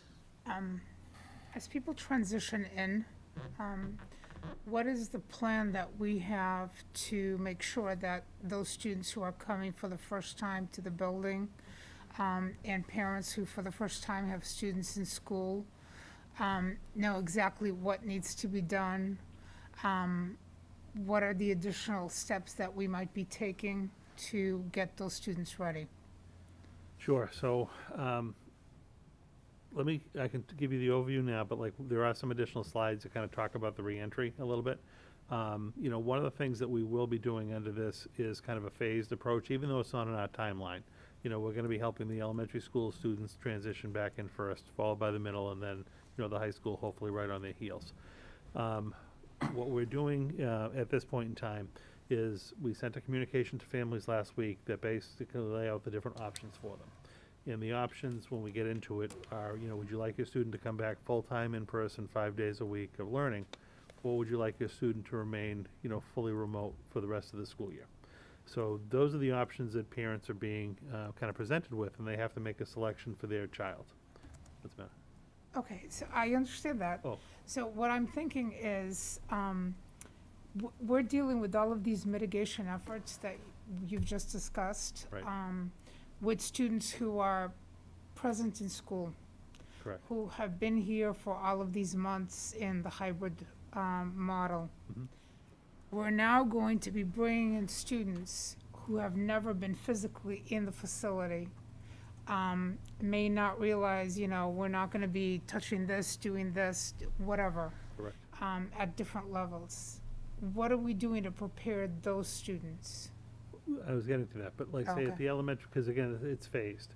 So once we have a sense of what students are actually making the transition from programs to programs, like the elementary, just using them as an example, some have already started doing it, but like they'll be hosting meetings with their parents to kind of talk about expectations and transitioning kids back into school. I know that there's a lot of work that typically happens at the start of a school year around, again, setting the building expectations, you know, how we enter a building, how we walk in the halls, how we, you know, use the restrooms, things along those lines. So it's almost going to be like starting up how we normally would start in the fall at this point, because there are a group of students, if they weren't in cohorts A or B, if they weren't hybrid already, that this is going to be their first experience. So our staff, our teachers, our support staff, our admin are going to have to go through almost like an orientation to going to school, what typically would happen in the fall, setting those expectations this spring for that return. And it's going to have to be done at a building-by-building basis. So our elementary schools each have a little bit of a different layout. They each have different logistics they have to work through. They'll be over the next couple of weeks kind of working to do that. They need the data to figure out from the family perspective which families are selecting in person and which families are selecting remote, because a lot of the staffing assignments are going to be based off of that. But it's almost going to be like a fall coming back to school, like an orientation. It's going to be multiple weeks of kind of getting routines done and schedules done, setting those expectations with the students, and even letting the parents know what the expectations are as their students transition back to in-person learning.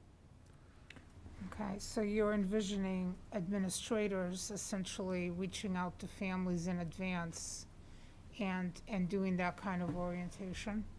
Yes, I mean, I would, and again, some has already happened, but I know that this is on their minds. Once they have a better sense of how this is all going to roll out, yes, it'll be online. It'll be like a remote sessions for families, like a Q&A, kind of review what's going to happen with the schedule, and, you know, everything is going to be changing, pickups, drop-offs. You know, we're going to have to kind of work out all of the kinks this spring. I do think in the end, it's going to make our transition back to school for next fall easier, because we're going to be able to work through all the logistics this springtime, so that we don't have to over the summer, and it's going to make the fall more difficult, more easy. But it certainly is going to be a lot of work, a lot of front loading that has to happen over this next month, month and a half, as we get ready to bring the elementary, middle, and high school kids back. Anything else on vaccination pool testing? All right, you want to do the demonstration? Yeah, are we good for trying Yeah, a I'm pool good. tester so that the parents can actually see and kids can see if they're watching Yeah, what it looks Volunteer, like? if you don't want to do it, that's fine. I'm good, thanks. Okay. I want to do it. I'll go with that. So here's what's going to happen. So at each individual school, what would end up happening is, say if you're at the high school, or if you're at the middle school or elementary school, if you're gonna participate in the pool test, there is an individual from the company that we're working with, as well as, like say Peggy Gump was in the schools today, kind of going around with everyone to do the pool test. So the process is, you would actually first, and we'll just pass this around, you would take a tissue and you would just blow your nose. So we'll take a tissue and blow our nose lightly. These ones we memorialized. To blow your nose lightly? Blow your nose lightly. Lightly, though.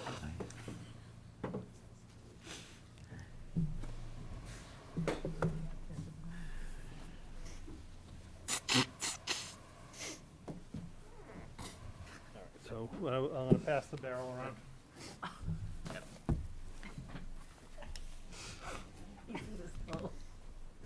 This is not the weirdest thing I've ever done, just so everybody No. knows. I'm glad to hear that.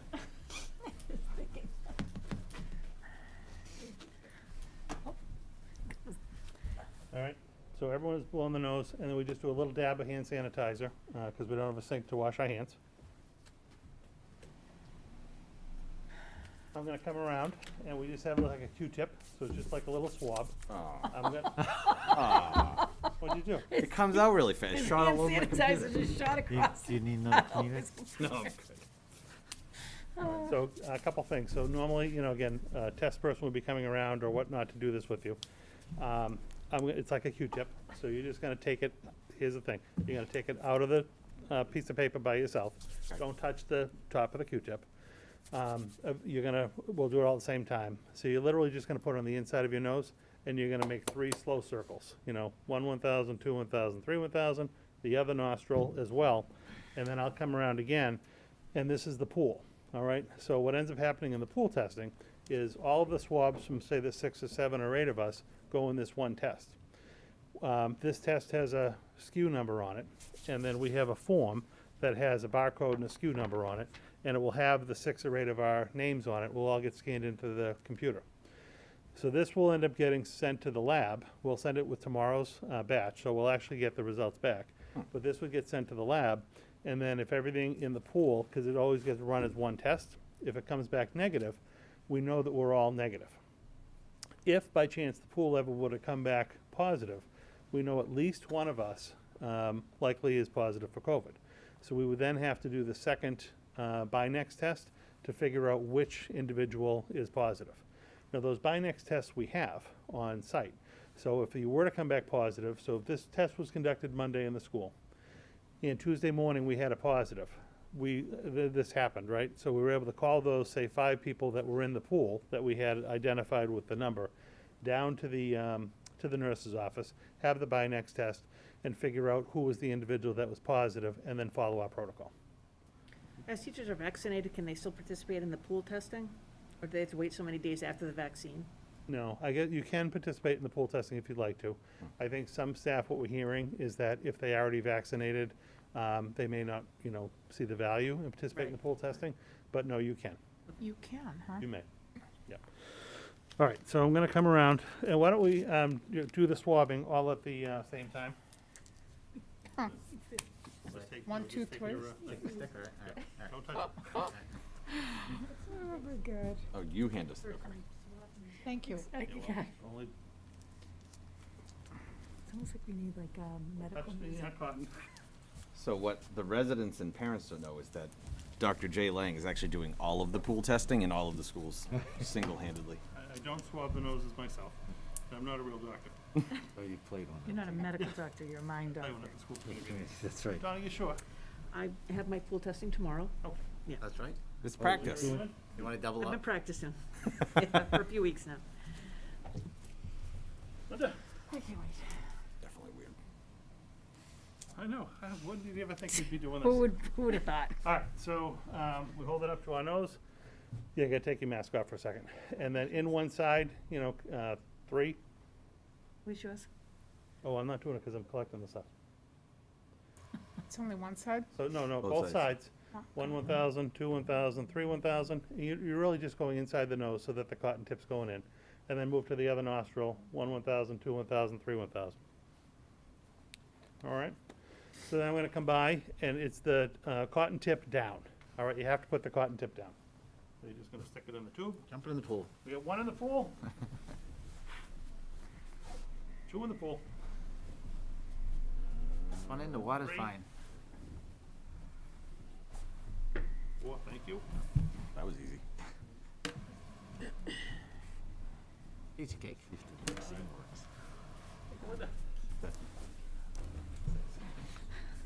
All right, so we have 6 individuals in the pool. What I'll end up doing is writing the 6 individuals' name on the form. It'll be barcoded.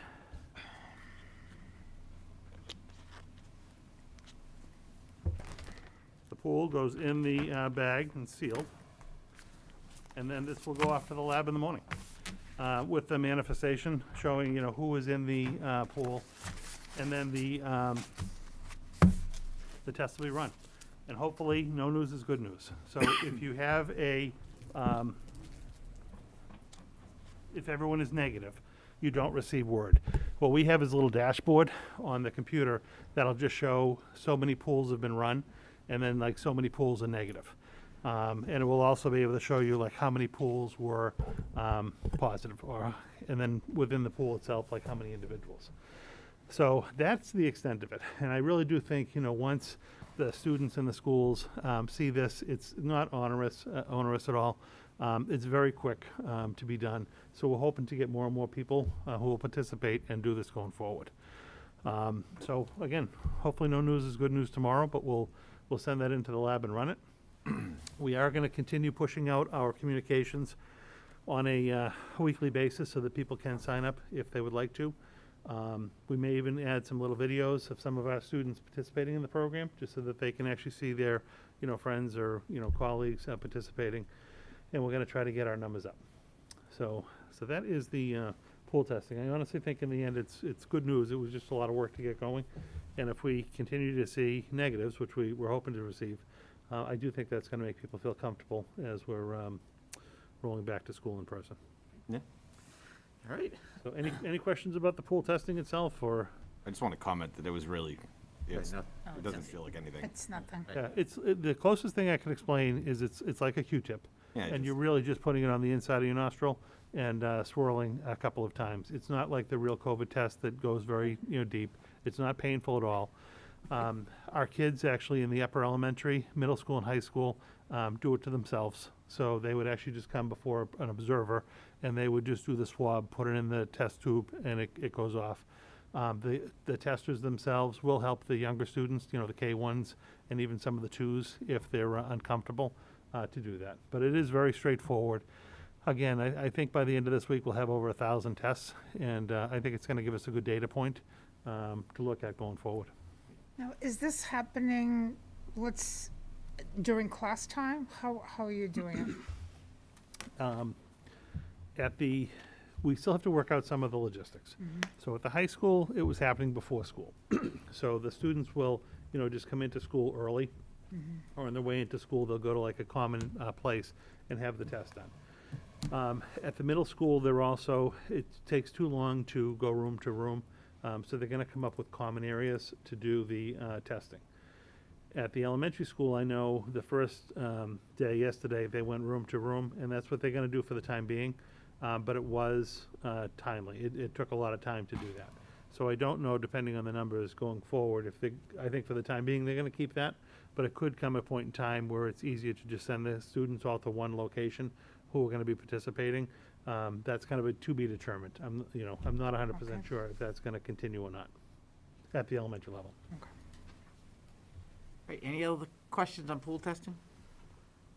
Good. Okay. All right. MCAS next, I believe. Yep.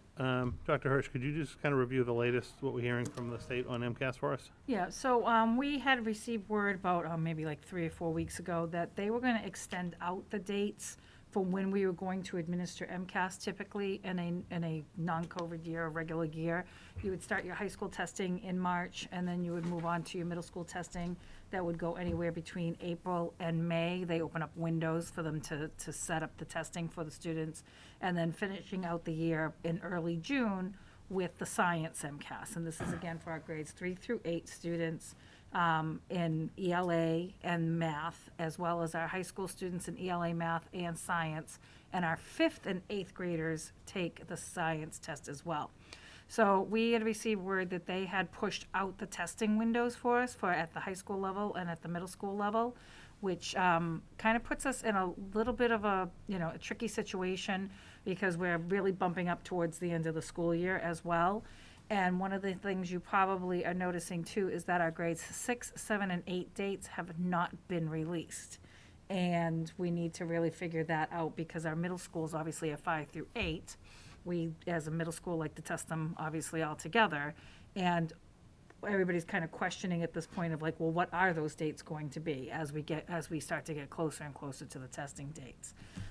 The other change that you may notice up there is that we're giving the legacy biology test, which is a paper-based test. It's a combination of previous standards and current standards. The next generation biology test is what we typically give our students. And given the fact that it's primarily our honors grade 9 students that have to take this test, those will be who we'll be targeting when it comes to that. So it's tricky. We're obviously following the process. We're not behind. One of the first steps is obviously uploading the students into the Pearson site. So schools are kind of going through that motion of what is this going to look like? How are we going to test them? For any of our students that are remote, they still need to come in and take the test.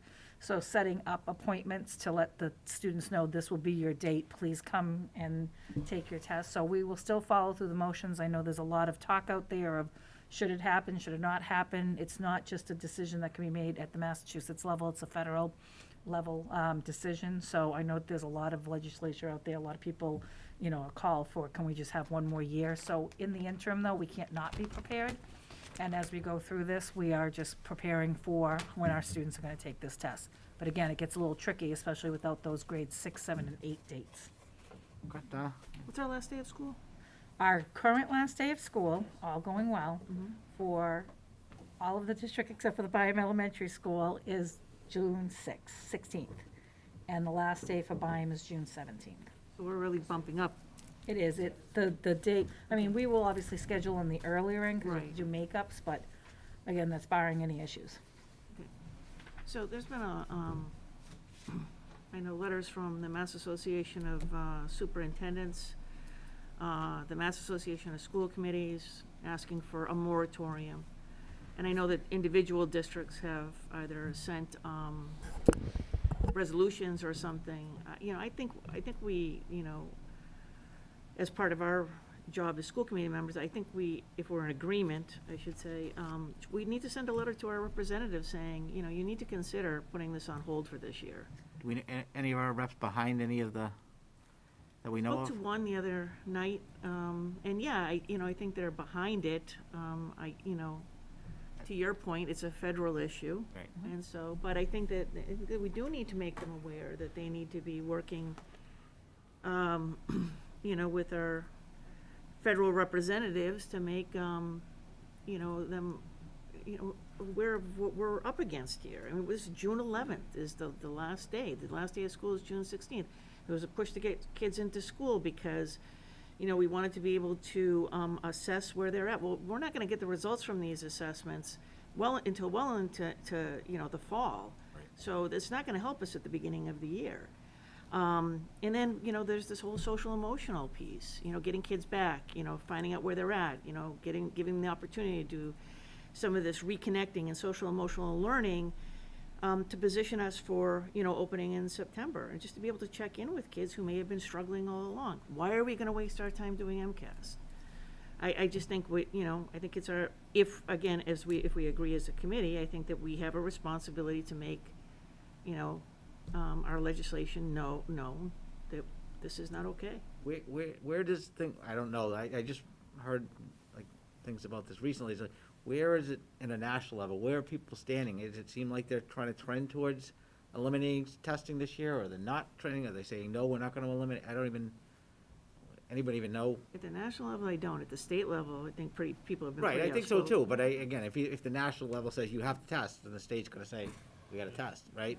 So I don't, I don't know, like politician-wise, Right. who is pushing what. The federal level has basically said that there will be a test this year. Okay. I know that was from Department of Ed, because Okay, I think that's the what I hope, was- the yeah. hope was that, because states kind of got a waiver last year, to be able to do that, but it was all after the federal government basically allowed that to happen. So, no, we are hearing that the federal government is still moving forward with the testing requirement, so that makes the state have to. Right. Now, again, I don't know if pressure can be put on state or federal lawmakers to to weigh in any way, but I do believe that the federal government is saying, yes, there will be testing. Well, we can reach out to our federal, Yeah. well, that's right, that's Yeah. where I was going with I this. So, was like, actually do we thinking reach out to our both. federal, because if, Yeah, if I they was don't thinking change both. it, then the I state was can't do thinking it. both, Yeah. because I just think, I think anybody and everybody at this point. Right, so maybe we'll work on some sort of draft to. Yeah, as I said, if everybody's in agreement Yeah, with it. is everybody in agreement? Yeah. Yes. I'm always don't like it in anyway. agreement against MCAS, but that's a whole other topic. All right, so, Audie, you and I will work Yeah. on something, and then we'll send it out to everybody and see what they think, before we send it off. And I can help you, get ready to send it out to all the different folks. While we're on the topic of texting, any information about what they're gonna do at the high school with AP testing? Because I know that's a whole, Yeah, well, this also falls in the same window, so this is where it's getting a little right, and you can tricky be as well. remote, or you could be, digital, you could be in person, if you go. Yeah, we have two people that are like the AP, that's like their stipend position, and Yeah. we've just been kind of grappling back and forth of like, what's the best way to do this? Because again, we try to welcome back, oh, here's a test, oh, welcome back, here's another test, and it just gets, again, it's very difficult, because especially with the high school, only, like for MCAS alone, only tests like 1 or 2 grade levels. It's not like at the middle school where the whole school's being tested. You don't want to upset the regular schedule for everybody else as well. So they're still kind of going back and forth with what's the best way to do this based on the MCAS test. So we don't have that answer right now. 'Cause I know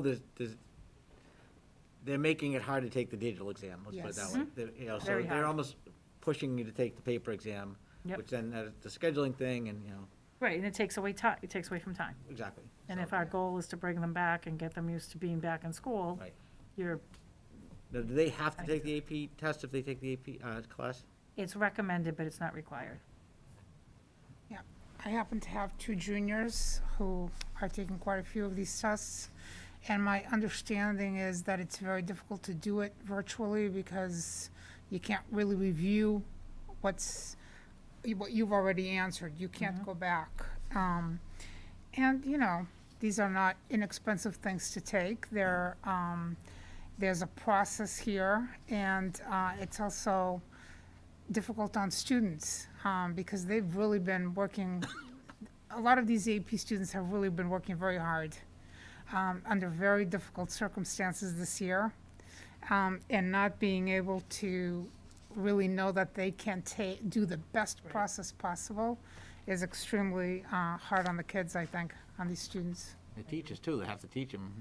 They don't know what they're teaching them Right, to take. they don't know Yeah. what they're gonna be tested on. Exactly, right. They wanna prep them. Yep. And, it is used for different courses, to waive different courses, so it's not Yes. just a test to see where you're at, it's actually supposed to help you in your college planning. Any other question on MCAS? Okay, planning for full in-person. Yep, so I did kind of give you this overview a little bit earlier, but we are planning at this point in time for, the potential for a full return for elementary school students, which would mean coming in person 5 days a week, full-time, full days, as of Monday, April 5th. For middle school students, grades 5 to 8, April 28th, and then the high school to be determined. This is something that, I think as far as a to be determined, kind of having that date out there and not knowing is difficult for us logistically when we're trying to schedule, when we're trying to plan for these changes. So when we are talking to our union about the negotiations that are part of these return elements, I do think we should pick a date, even if the commissioner hasn't set one, for the high school to return, very close or in line with the middle school, so that we can, then get the survey out to the high school parents to be able to start collecting the data on which learning model the students would like, and we can start making the plans. But as of now, the first 2 dates are kind of locked in, and those have been set by DESE. One of the things that, this has come up quite a bit, families still for this spring retain the choice of either having their student be fully remote or fully in person, right? So they do have the option of remaining fully remote if that's what they select for themselves. That hasn't gone away. You also have the option, whether you were in hybrid or you were in remote now, to make the decision to go either way for, say, April 5th, if you're an elementary school student. So that's why we are surveying parents to try to get them to commit, because there are a lot of different logistical parts with staffing and assignment of students to classrooms and things like that. Donna? Can we go back to the previous slide, on the return, the dates? Yep. So, I could be wrong about this, but when the elementary school kids come back, they will be in school 10 and a half weeks. And then the middle school kids will be in 7 and a half weeks, I think, but based on when they go back, the middle school. I mean, full in person, not. Full in person, correct. So I just, this is what I'm worried about, okay? That I do think we need to pick a date sooner than later, and I know that, there's other work that has to be done. Because, I think that, we could potentially, if we were waiting till after the middle school starts, looking at, 6 weeks, maybe somewhere between 6 and 4, 4 to 6 weeks for the high school kids. I just don't think it's enough. I don't think it's enough. I think we need to, if we can, get them back sooner than later. And I think we also this is really most important, is we need to give those parents the date. And I know you said this already, because there's a lot of schedule changing, whether it be their work schedules or whatever, that may have to happen as a result of that. So I think whatever we can do, based on the number of weeks that we actually have left, to make sure that can happen, I think that would be imperative. Thank you. I think in addition to that, I think it's a matter of equity and being fully giving each student at the high school level, no matter where they are in their learning process this year, the ability to return in person sooner rather than later. Because we've been making efforts to return as many as possible. And, it hasn't really been for the students who may be doing extremely well, or that we think maybe a sophomore or junior doesn't need it as much as a freshman and senior right now. But if we're going to be totally equitable, I think sooner rather than later as well. Yeah, and I think to Maria's point, that is something that we do need to think about, because we have transitioning grades on top of everything else, right? We have, the 4th going to 5th, 8th going to high school, and so that, especially for the 8th to high school, I think the sooner we can get them back, and any type of transition planning for these kids that we can provide, I think the better off everybody's going to be in the fall. What would be the optimal date that you would like to push for this for? Because, we can kind of put a date out there, we can discuss with the union to do that. Yeah, I think I would discuss it with them and see what is, what they feel is the earliest possible date that we can get the kids back. Yes. We looked at that first week in May. That would give, 4 weeks of in-person for the seniors, because the seniors are getting out early. There's nothing we can do about that. And it would give like 6.5 weeks for everyone else to kind of get acclimated to the school. Maybe we should look, and again, that would almost stick with the, phased approach, elementary, middle, then a couple days before the high school would come in. I can have that discussion around Monday, May 3rd, maybe being a date that the high school were to come back. So they would come out back just a couple days then after the middle schoolers start. Right. Yeah. Is there a reason why the middle schools are on Wednesday and not a Monday? That seems silly too. You go back like hybrid for 2 days and then full. Yeah, the dates that DESE specified are the latest dates. So they're encouraging you to go back earlier, but you have to go back by that date. I think what they were trying to do is cut districts a little bit of wiggle room around the April school vacation week, because, the April school vacation week's the week before. So they're basically wondering if there are any, again, logistical issues that have to get worked out for that Monday and Tuesday, and they're picking the Wednesday. But that was like the last date you could go back. So could we have the middle school go back the 26th and then the high school the following Monday? And so Monday, so you get like a week of middle school ironing out the problems and then. Yeah, again, I mean, we can put all this, on the, I think we the have to. table with the, But, I do want to be clear, I mean, right from the get-go, I was in favor of remote back when we started in the fall, and, and I've, been cautious about how it is that we need to go back to school.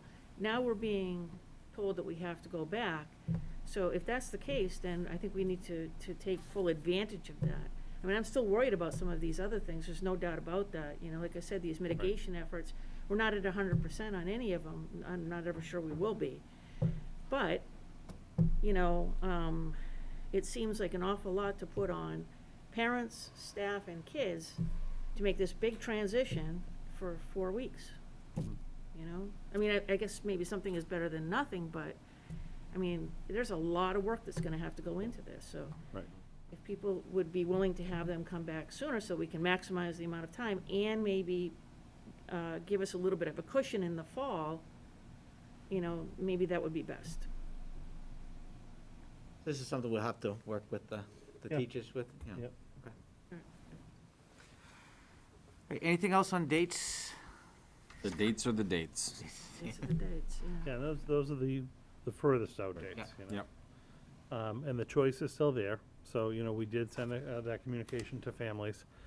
Oh, sorry. Just one thing. So are we going to focus on, are we taking those 2 dates? Is that the plan? Or are we thinking about adjusting it like Dennis had mentioned, maybe 2 days earlier because? The elementary one is the date. It can't go, I don't see Okay. us realistically being able to do it before that. Okay. The middle school date, I'm certainly open to, I mean, it would make more sense to start on a Monday.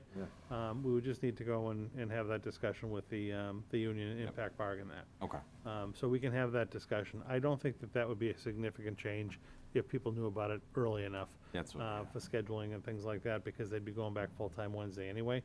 So we could talk about that. I mean, I do like Dennis's idea about the Monday, the middle school starts, and then a week later, you're able to start the high school. So we'll address that. Okay. That works. In terms of the surveying, you've done some surveying already, Correct. correct? So now, if you could just talk a little bit about, are you going to return and survey again? What are you, what's the Well, I'm plan? gonna address that for you. You're gonna get to that, Yep. okay. So we did send out the survey document last week. And again, I'm focused right now on the elementary school, primarily. We put out the survey to elementary and middle school, just because we knew that there was a final date for the middle school to have to go in. And to date, for the elementary, we received 1,441 responses out of 1,848. So we're only short 400 students in the response at the elementary level. And that data is going to be critical to the schools as they're looking at their assignment to staffs and classrooms and things like that. We asked the middle school to also fill it in, and we're receiving good feedback on that front as well. I'll show you the numbers when we get there, but we're looking at this point altogether about an 85% response rate of students that want to come back in person, full-time, and a 15% response rate that want to stay fully remote for the rest of this year. What DESE did also clarify in their guidance document is that the fully remote option is good for the end of the year, but that there will not be a fully remote option for the next school year. Right. So next school year, everyone is fully back in person in the school department if they want to, again, remain a student in the Chelmsford schools. So there will not be a remote option next fall. So with regards to the remote option, if a student is, say, they test positive for strep, can they remote into the class? We're going to get to that. Okay, sorry. Yeah, that's okay. Slide 22. Feel Many like- questions. But I feel feel like better, three bullets Donna. in. No, there's going to be a lot of those. So, Thanks. Anyway, so what we said is there are a lot of different challenges that kind of come to this. But, as of April 5th, and let's just deal with elementary right now, we know that the choice of, hybrid is going away. So students and families for their students either have to pick for their student to be full-time in person or full-time remote. For the middle schools, that same thing takes place on the 28th. So again, we put that out there. Students who select to be full-time in person, 5 days a week, full days, are only allowed to join their classes remotely. This kind of gets to Donna's point. If they're identified, let's say, as a close contact or they have COVID, the schools have to still provide that kind of simultaneous instruction and link to their regular classroom while they're out. DESE is trying to get away from, again, that hybrid model where you'd have a student, let's say, who, and again, this happens a little bit more when you get to like middle school and high school. Yeah, and again, this is kind of a high school issue. If it's cold, or if people are running late, sometimes they may say, well, I'm just going to jump online instead of coming in person. You can't do that anymore. So you're either, in person in a situation like that. If you can't join the class or you're late, it's almost like last school, pre-pandemic. You're just out absent for the day. You can't come in. I think most of the schools, even when we talk about like some of the things that the principals are going to try to do with classroom assignments, as much as possible, there's two kind of competing factors. We want to try to keep students with, as much as we possibly can, the teachers and the staff that they've been with during the course of the school year.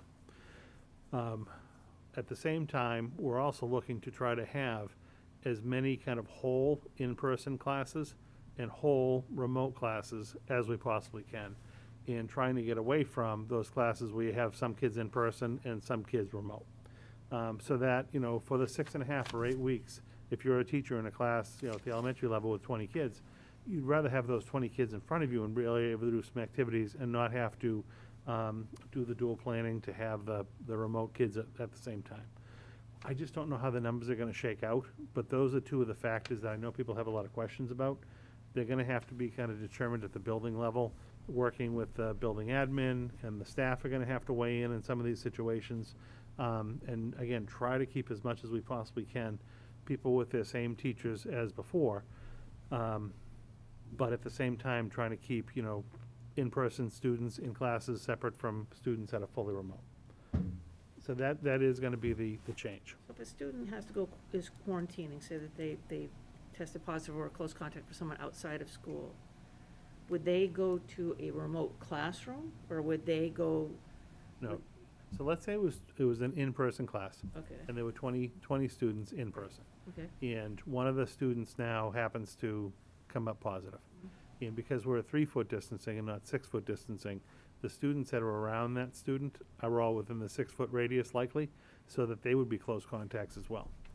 So you potentially would have, say, 3 or 4 or 5 students in that classroom who are one was positive and others are identified as close contacts, so they have to quarantine.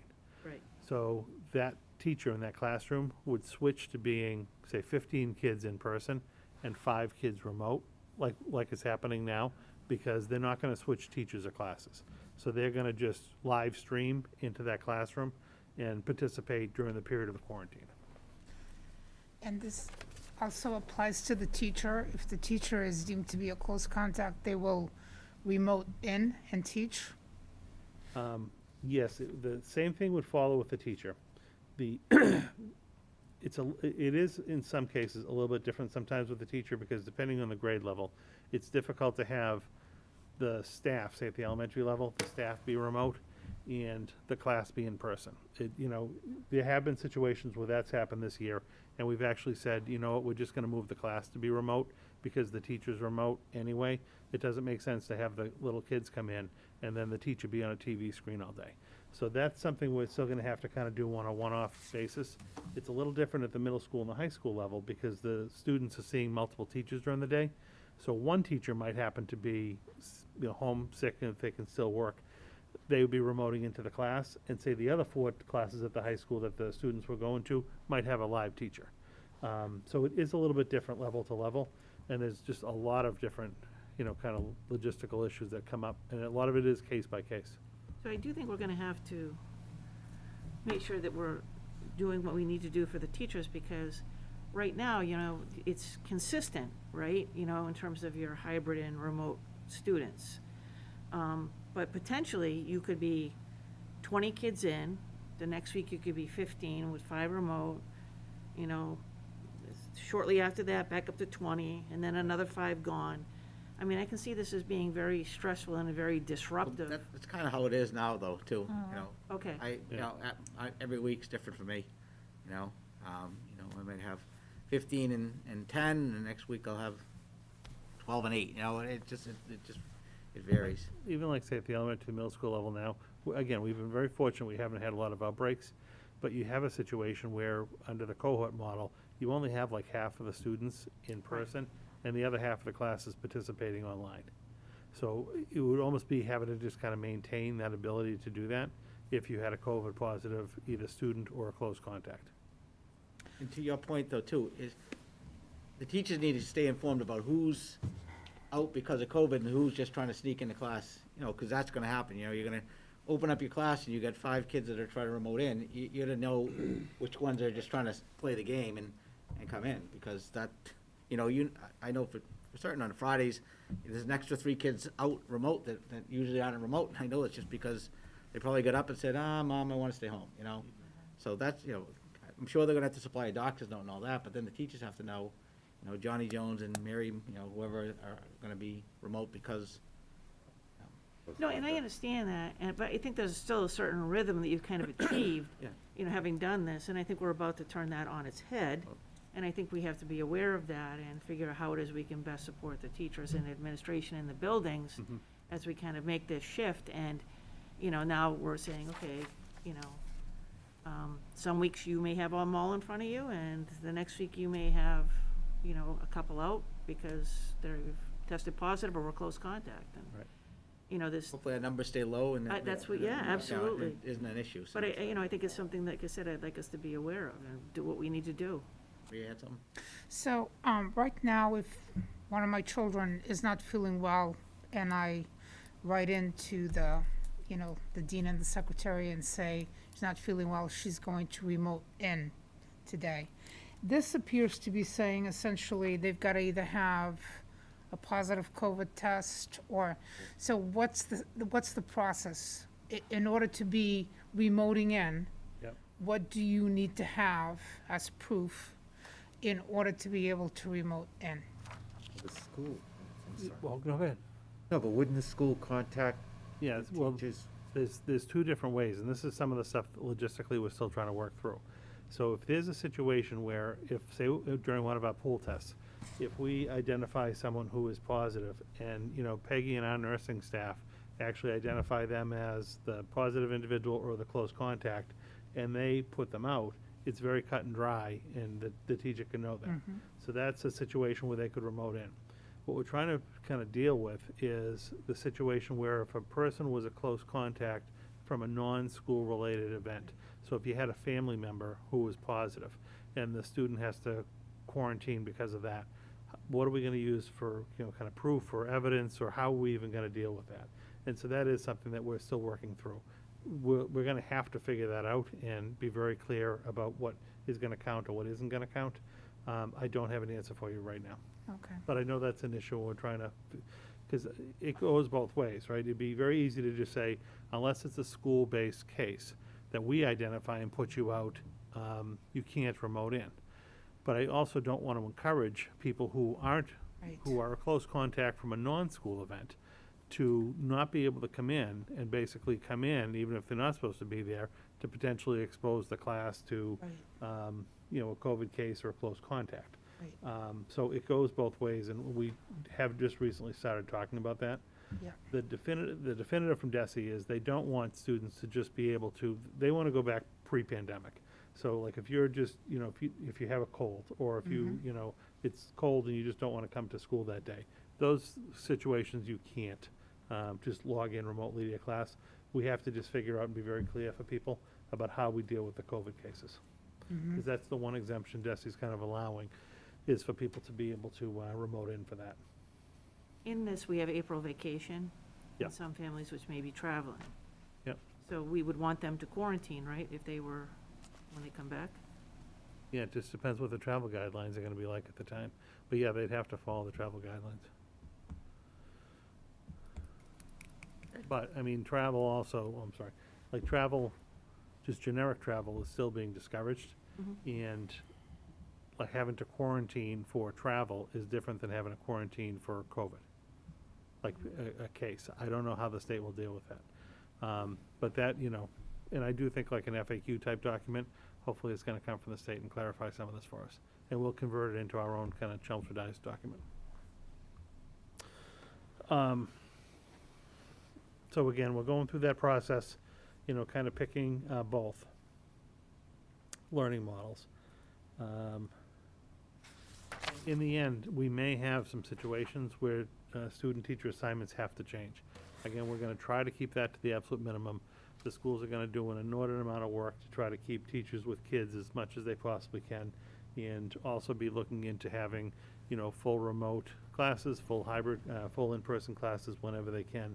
You know, teachers will also be able to weigh in on some of this as well, because even if we set something up, you know, I have heard from a couple different staff that are like, you know, I want to keep my kids that I've had the whole time. So if I was a fully remote teacher and, you know, the majority of my class comes back, but some still want to stay online, if I can do it, I'm happy to just keep the class kind of going. Technically, that would be permissible under DESI regs, because you've got some students who are really full-time out and full-time in. But we'll have to work through those situations on like a one-off basis. And it could end up looking a little bit different, grade level to grade level, even within a school, never mind school to school. But this is the work that's going to take place over the next, you know, probably week or so. Again, I'm encouraged by the response rates we've had so far, but some of that needs to be proofed. Some of the families still need to be reached out to see which selection they're going to make, and then that is going to impact the final assignment. So parents may be waiting, right, to find out what their class assignment is before, I don't know, they decide whether or not, you know, they want to come back or not. Do we have any idea about when parents will be notified? I mean, I know they're making their decisions through the survey, but right. If they say, you know, my student will be negatively impacted by having a different teacher, I'm going to, do we have it, you know? There's no cut and dry, because Oh, do we have a date, though, when they'll know? there's no hard date, because okay. a lot of that's going to have to be a conversation. Okay. You know, we've got families that are also saying, it's actually more important to me to be with the teacher. So if the teacher stays remote, I'll have my student stay remote. Right, If the right. teacher comes in, I'll have my student come in. So the building admin are going to have to work through with families around that when they get a better sense of, is the teacher going to be remote or is the teacher going to be in person? Okay. And at least we have, you know, the majority of the respondents so far to kind of help start to lock in some of that. I do appreciate that you're thinking of deeply about the relationship that's been built between the teacher and the student, especially in the transitioning. Since, you know, the social emotional component of this is so important, and there are a lot of students who are suffering. Right. So keeping that as a high priority, I know that I'm getting a lot of input asking for us to please consider that really deeply in making the decisions that you're making. So I appreciate that you're doing it. You're welcome. The second bullet here just talked about how the only way to make this work and to actually bring everyone back is to change the distancing from 6 feet to 3 feet. I am going to forward you out, and I'm going to include it in the weekly newsletter this week. There was a recent study that was done that talked about the difference between districts that you may have seen it, the districts that actually adopted a 3-foot distance instead of a 6 at the beginning of the year, and they have not seen substantial difference at all in COVID positivity rates or spread within communities. But we are going to have to adopt a 3-foot distance instead of a 6-foot distance. And then lastly, the only thing that we will do is maintain the 6-foot distancing anytime masks have to come off for, you know, snacks or lunches, mass breaks, things along those lines. And again, it's a very difficult time of year to be doing this, but at least we're going into the spring where the weather hopefully will be getting a little bit better. And we will be able to take advantage on good days of going outside for, you know, recess and breaks and things along those lines. But this is another logistical issue that the schools are working through. So what's the plan for lunches at the different levels? I mean, elementary, are they planning to eat in their classroom? Are they going to the cafeteria? What's the? Yeah, it's a little undetermined at this point. I'll tell you, like, from the initial discussions that we've been having just at the elementary level, it could be like a half and half. So in the classroom itself, if we're only able to accommodate half of the kids with the 6-foot distancing, there could be a situation where half of the kids stay in the classroom to have their lunch and the other half go to, say, the cafeteria. But the cafeteria is not going to be set up like cafeteria tables because we've got to distance the students. So we've had to purchase additional desks because it's much easier at the elementary level to have desks be 6 feet apart. So the CAF would actually be configured with all these desks 6 feet apart so the kids can sit, take their mask off, and have their lunch. So half may eat in the classroom, half may eat in the caf. If it's nice, they all might go outside to sit on the lawn and eat. That's what they're working through right now. And like that is something that'll get talked about when they have the parent meetings, to kind of talk about the logistics and how. Like high school, middle school? I'm not there yet. Got it. Yeah, I'm not there yet. You mentioned the parent meeting. I was wondering if you could expand on that a little bit. You just No. mentioned it. Yeah, no, I'm just saying like say at the elementary level, once we have better logistics, we know who's in person, who's remote, like some of these building issues. The individual schools will host a parent session to talk about the change and coming back. Okay. Okay. Do you have any idea when we'll get the dates for that? No. Okay, fine. Soonish. Yeah, I mean, the problem is, we don't have the learning model selections in. So Right, that's gonna take the rest of the week, and then next week, they're gonna have to really work at breaking up the groups. So I would think, within the next 2 weeks, obviously, that's gonna have to happen, because the kids are coming on April 5th. Just going back to lunches, lunch aids, how we, Yeah, so a lot of the staff are gonna have to be repurposed, like right now, we've been using a lot of the lunch and recess aides that are in as like extra adults in classrooms, and some of them have been performing more of like a paraprofessional type duty. But no, they're gonna have to go back and help with, say, lunches and recess coverage and things along those lines. We have put up some additional postings, even like on an interim basis, if there's some staff if there's some parents that might wanna come back, or others, a lot of our lunch and recess aides, because it was like 3 to 3.5 hours a day, were mothers or fathers, because the kids were in school, that had to take a leave for the year because of the inconsistency in the schedule for the kids.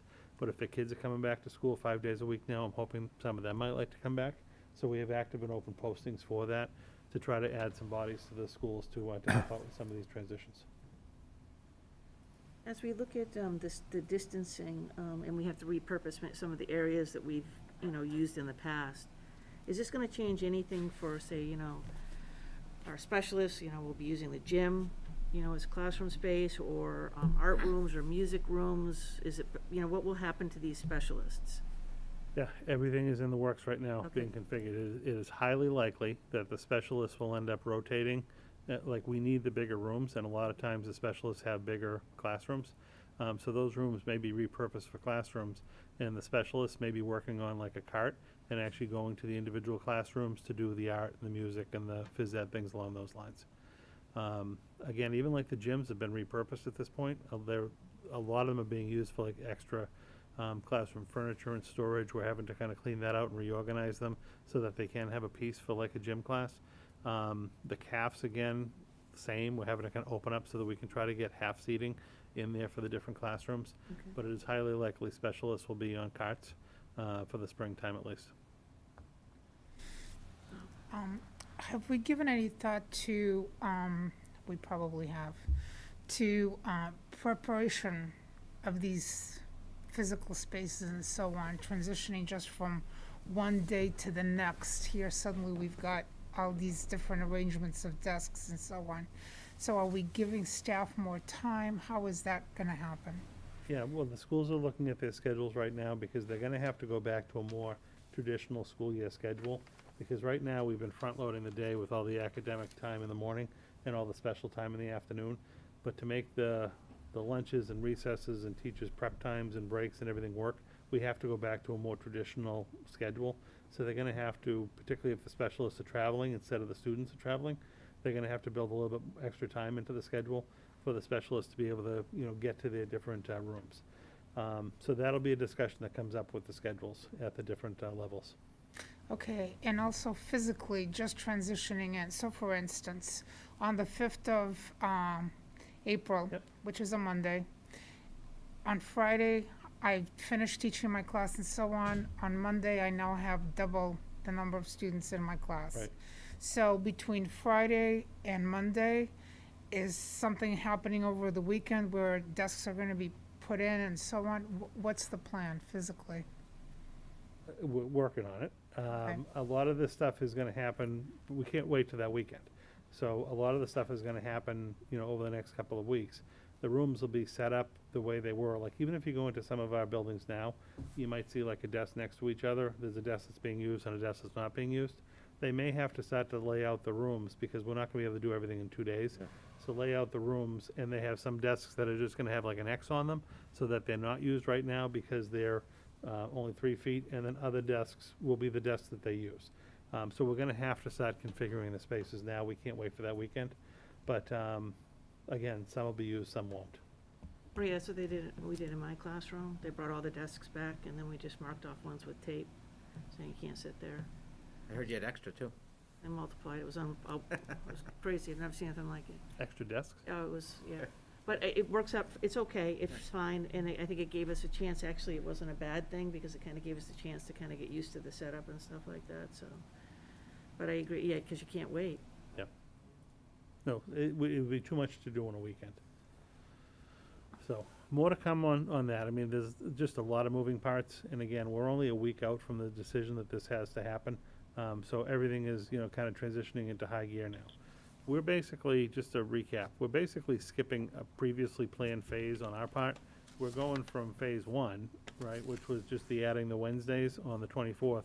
We're bypassing our phase 2, and we're jumping right to phase 3.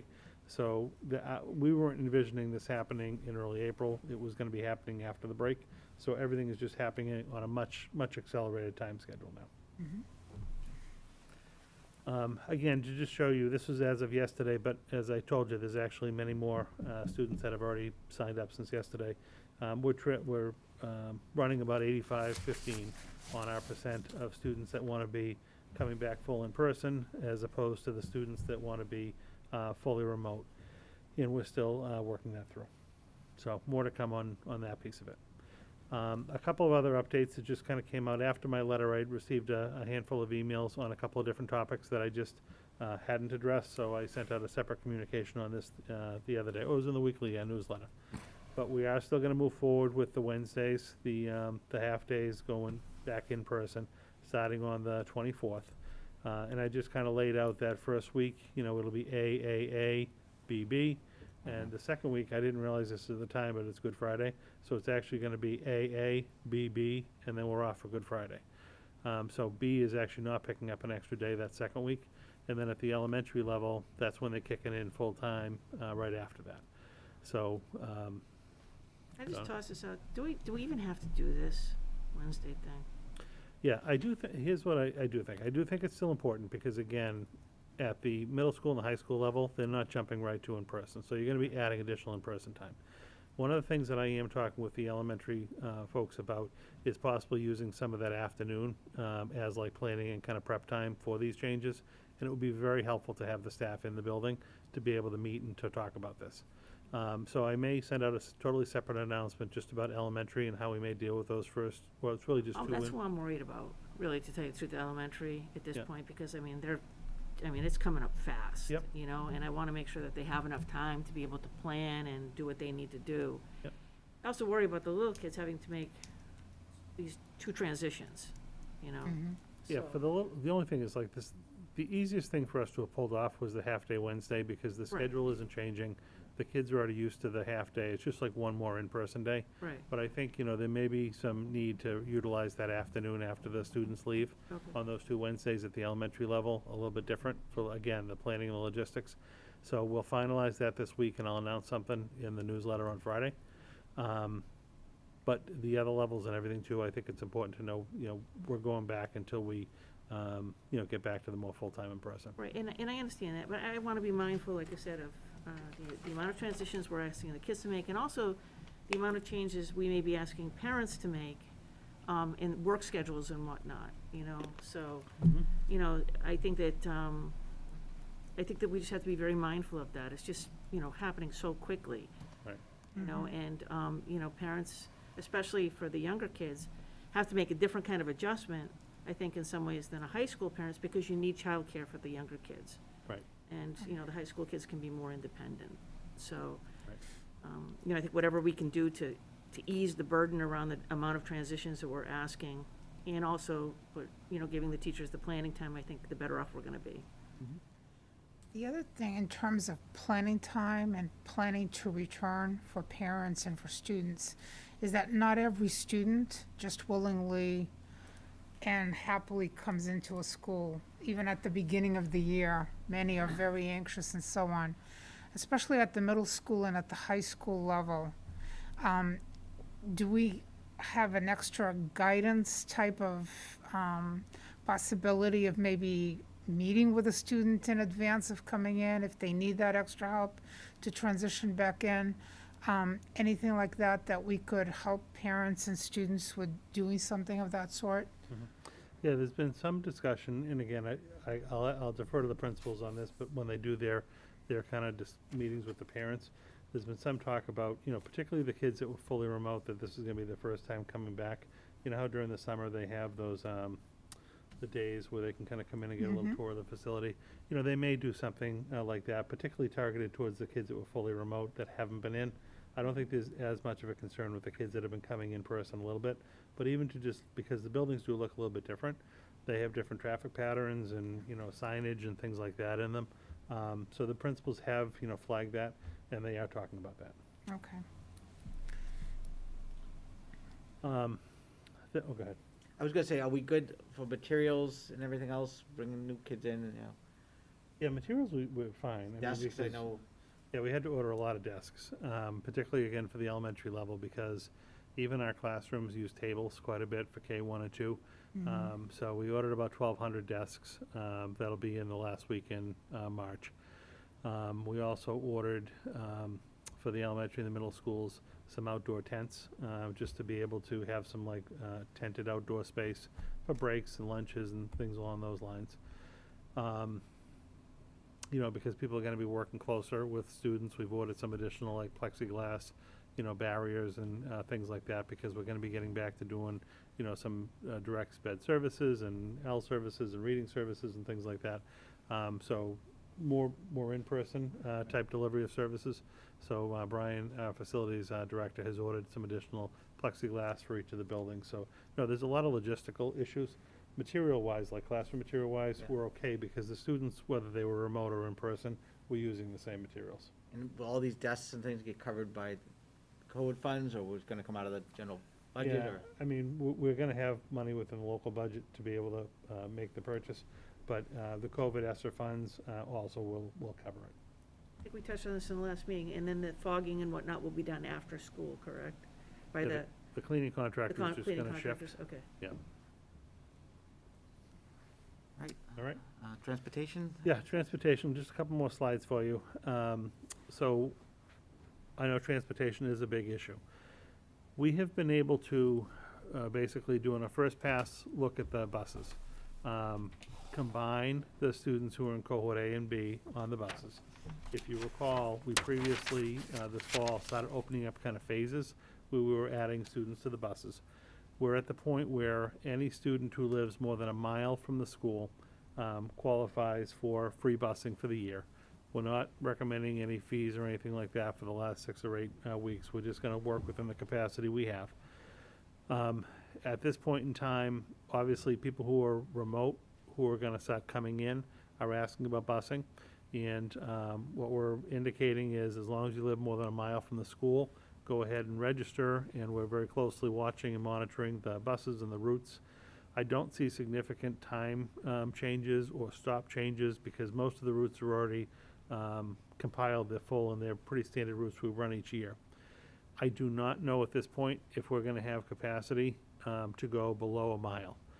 So my recommendation was to let's get everyone on the buses right now that has to be a mile from schools or more, free. And then once, again, I know this, we've only got 6 or 8 weeks, but like we did this past fall, once we have some hard data on these numbers, and we know that we're transporting everyone that we legally have to transport, then we can look and see if there's any other opportunities to add some additional students to buses. But I really won't know until we get all the elementary, the middle, and the high school, when we get to that point, students locked in to their learning model, and we have buses assigned. So we are at the point where, again, I'm not even sure, Joanne, I don't mean to put you on the spot, but if we've had additional increase of interest over this last week or two on the buses, because people are starting to plan for going from fully remote to in-person, do you know how many registrations we picked up? Over the last month, we've had about 180 Okay. more people registered, and that's just, as Dr. Lang said, for those over a mile. Yeah. Parents are clear, they have to register. I'm glad we're saying it Oh, we now. have to, Okay, yeah, you okay, have to yes. register. Right. So I just want to make sure that they know that. Yep. Well, because that's the only way that we can control the exactly. numbers and the stops and whatnot. So that's still gonna happen. If someone, again, needs the bus at this point in time, this is the time to go in and register so that we can monitor that, add kids to runs, and see if we're gonna have capacity. And if it looks like we have additional capacity, certainly we'll try to add some additional kids, students to runs. We could hit the point, though, where we just don't have the capacity, and we do not have any ability to add additional buses at this point in time. So we're kind of stuck with what we have for the 6 or 8 weeks that we have to run back full in person. And are we only looking at elementary at this point, or are we telling everybody to register? Well, that's everybody. I know everyone. I mean, anyone who's a mile from the Right, school, right, because right. even at the middle school level, I want to know what those numbers are. Right. Because that could impact the high school. And I was just Because- going to ask, what about the high school? Yeah, I mean, at this point for the high school, we're just still doing the shuttle runs. So we've got shuttle runs coming in from different parts of town to the high school.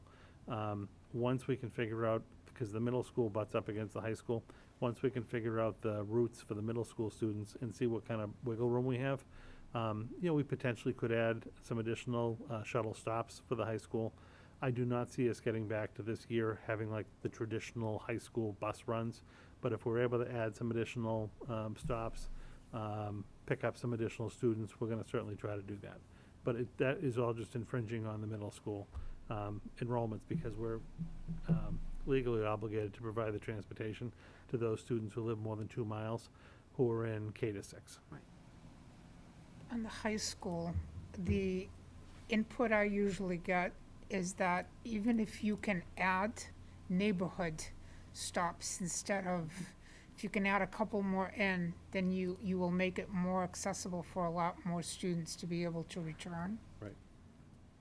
No, and I hear the same thing. It's just a matter of the bus can only pick up so many stops before the run becomes too long, and then you're butting up against the middle school runs. So we just have to work through the computer and make sure we're gonna have times to do that. And we also have to see, once the kids actually enroll, where are they clustered? Does it make sense to add, 2 or 3 stops? Where would those stops be? And we just have to get the students to basically tell us which selection they're gonna have to see if we can then accommodate more runs. If parents already are riding the bus, they don't have to re-register, correct? No, anyone who's already on the bus is already on. I'm just making sure. Yep, no, this is only new people to the bus. Yeah. So if they're not currently on, but they want to get on because they're making a model switch, Yeah. that's what they should do. All right. Anything else in transportation? The other question that's come up quite a bit is, actually not quite a bit, but I've gotten a couple emails on it. Will we be adding before and after school childcare through ComEd? And we will not for this spring. We just do not have the capacity with everything else going on for 6 or 8 weeks to open up and to start those programs. So ComEd before and after school childcare is planned to begin again in the fall, but we just do not have that option right now for childcare. And then lastly, I had just got a question that came in. How do the Wednesdays, go back to the Wednesdays for a second, how is it gonna work with CHIPS? Are we doing that with CHIPS or no?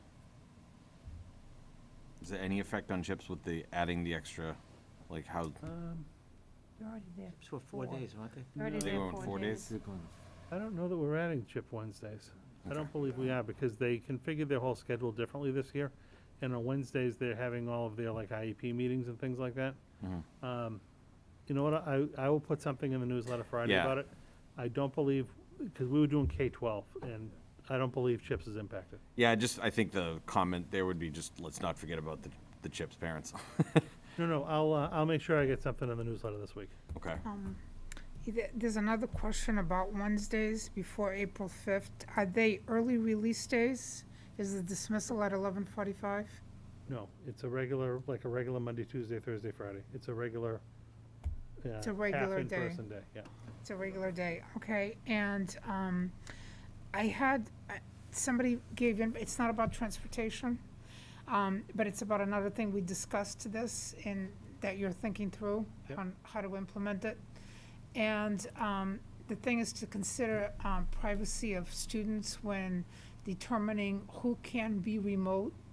And if if the only students who can be remote are the ones who have possibly been exposed to COVID or who have tested positive for COVID, that certainly lets everybody know why those students are Right. remoting in.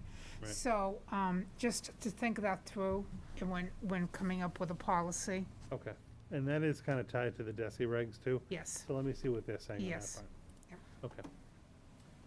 And the last thing on this matter I have for you tonight is just, we mentioned earlier this evening, I recommend that we seek a waiver so that the 5th grade students can be included with the middle school implementation, so that 5 through 8 is going in at the same time, and separate them from the elementary, because the way the regs read right now, it's K-5. So it's basically just a letter that I would send to DESI recommending that. This is one of the waiver situations that's allowable. And I just think, it allows us to really focus again, elementary coming in on the 5th, our middle school model, which is 5 to 8, coming in, on the 28 at the latest. And then when we get to high school, there's no issue. But just need to, discuss this and see if I have your support to file that waiver.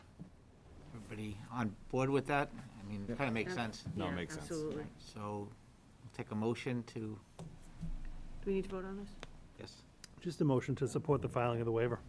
Yeah, I recommend the school committee support a grade level configuration waiver to delay the implementation of full-time learning in person for our grade 5 students until April 28th, 2021. The date middle school students in grades 6 through 8 are required to return to full-time in-person learning. Second. Very nicely done. I just read it.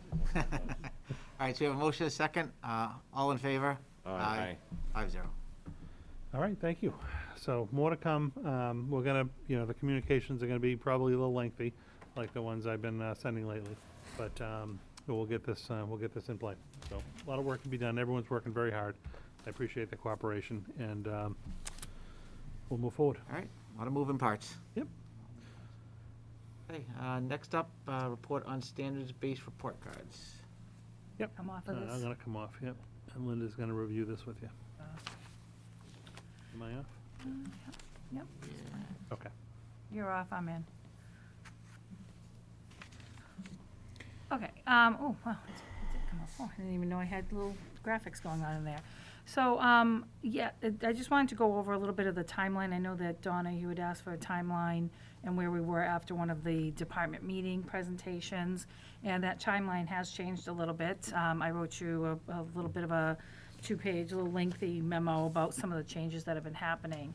So just to give you just a little bit of background on all of this is about 2 years ago, more than 2 years ago, we started with the whole process for standards-based report cards. It came out of a lot of our strategic planning that we did, hearing a call to action from parents that they needed more information about how their students were doing academically at the middle school level. And as a team, we got together and started working on, okay, well, what would this look like if we started to move the standards-based piece up to the middle school level? So we followed the same, basically, playbook that we did for elementary level 6 years ago. So those standards-based report cards have been there in place for 6 years. And that started with getting a team of teachers together at the different levels, different grade levels, different departments, to start looking at, like, what would these standards look like? How do we vertically align them? And that was really kind of the charge of the committee work. And that committee work then branched into the department work of, okay, well, if these are our power standards, right? Because there's more than just the standards that are on a report card that you currently see. What would that look like in terms of our pacing guide, our curriculum, our assessments? So that's been the bulk of the work with the departments that's been going on for the past couple of years. How do we get this all in alignment? What is this gonna look like? So fast forward to last spring, this funny thing came along called the pandemic. And, as we were continuing with this work, because at that point, people were just like, okay, we're gonna keep going on, we gotta, kind of go through the school year, we were looking for some type of normalcy. We did hear the call to action from the teachers, they were starting to get a little panicky, like, how can we roll this out if we're in the middle of a pandemic, where are we gonna be? So we had some teacher meetings, included Jay, myself, department coordinators, the principals, to just kind of hear about the concerns that they had about the rollout for this current school year. So in listening to those concerns, we said, yep, we can put a pause on this and no matter what the learning style it is, because that did come up, because as we were wrestling back and forth with the, well, what is going to keep moving forward and how do we, also handle our learning models? We worked, obviously collaboratively with the union to come up with an agreement of, okay, once we can continue on with the work, no matter what our learning piece is, and that's been the basis of the work at the department level, at the middle school level. So just to give you an idea of, PD days are split between content and between building initiatives. So that's been the flip-flop back and forth with the PD. And teachers at the middle school level have 2 periods a day that they have that can be used for team time. One's their planning block, and then the other one is like team time, or time for them to meet with guidance counselor, principal, departments to work with this. So twice a month, those teams have got together for 40 minutes to just continue again with that work, coupled with their department meetings that they have after school. So here we are now where we got some feedback. We started to hear, I think it was mostly after the presentation that we heard from mathematics, there were some parents that had some concerns. We had the parent night coming up so we could launch this out, explain to them, but I think there was a lot of concerns that happened. So it was important for us to take a step back, send out a survey, kind of gauge where people were at, what kind of questions were out there that we were getting, because we were getting pockets of emails, but we didn't know where everybody else was standing. So I just want to direct you just to the parent survey that went out, just to give you an idea of, what we received for responses and then what our next steps were. So it went out to, 1,495 contacts. That's between the 2 middle schools. We received 330 responses at a 20% response rate. And broken down by school, you can see that majority of the responses came from McCarthy Middle School, and then about half of that came from the Parker Middle School. And then we broke it down a little bit further to find out of these responses, where the students were for these parents. So they might have a 5th grader and a 7th grader, 6th grader and an 8th grader, all 4, depending on how many students you have in the school. So this is where the parents, this is how many students that they had in the school based on each family. And then this is where we kind of got into some of the questions. So we wanted to get their idea of was this more at the 5th and 6th grade level? Was this a concern at the 7th and 8th grade level? Was this a concern across the board? So teasing that out in this question gave us a little bit of an idea of, where people where they stood. Was this more of one grade level, grouping a grade level? So you can see that half of the parents had a concern across the board in general, and then you had people that were concerned primarily, you don't have the full question in here, but the yellow is for 7th grade, and the one is for 8th grade. So we're just trying to tease out where is really the concern and where should we put our focus. And then we asked the question because we did hear that people were how can we have something traditional and something at the same time? So we were okay, let's take a look at how many parents really, if we had traditional grading and standards-based at the same time, would this allay some of their concerns and help them with more information for their children? So you can see 70% of the parents felt that if there was some type of traditional grading along with the standards-based grading, that would most likely alleviate any concerns that they may have about any transitions of grade reporting. So this was our quick survey that we did of parents to find out what was going on prior to having a parent night so that we could address these concerns ahead of time at that parent meeting.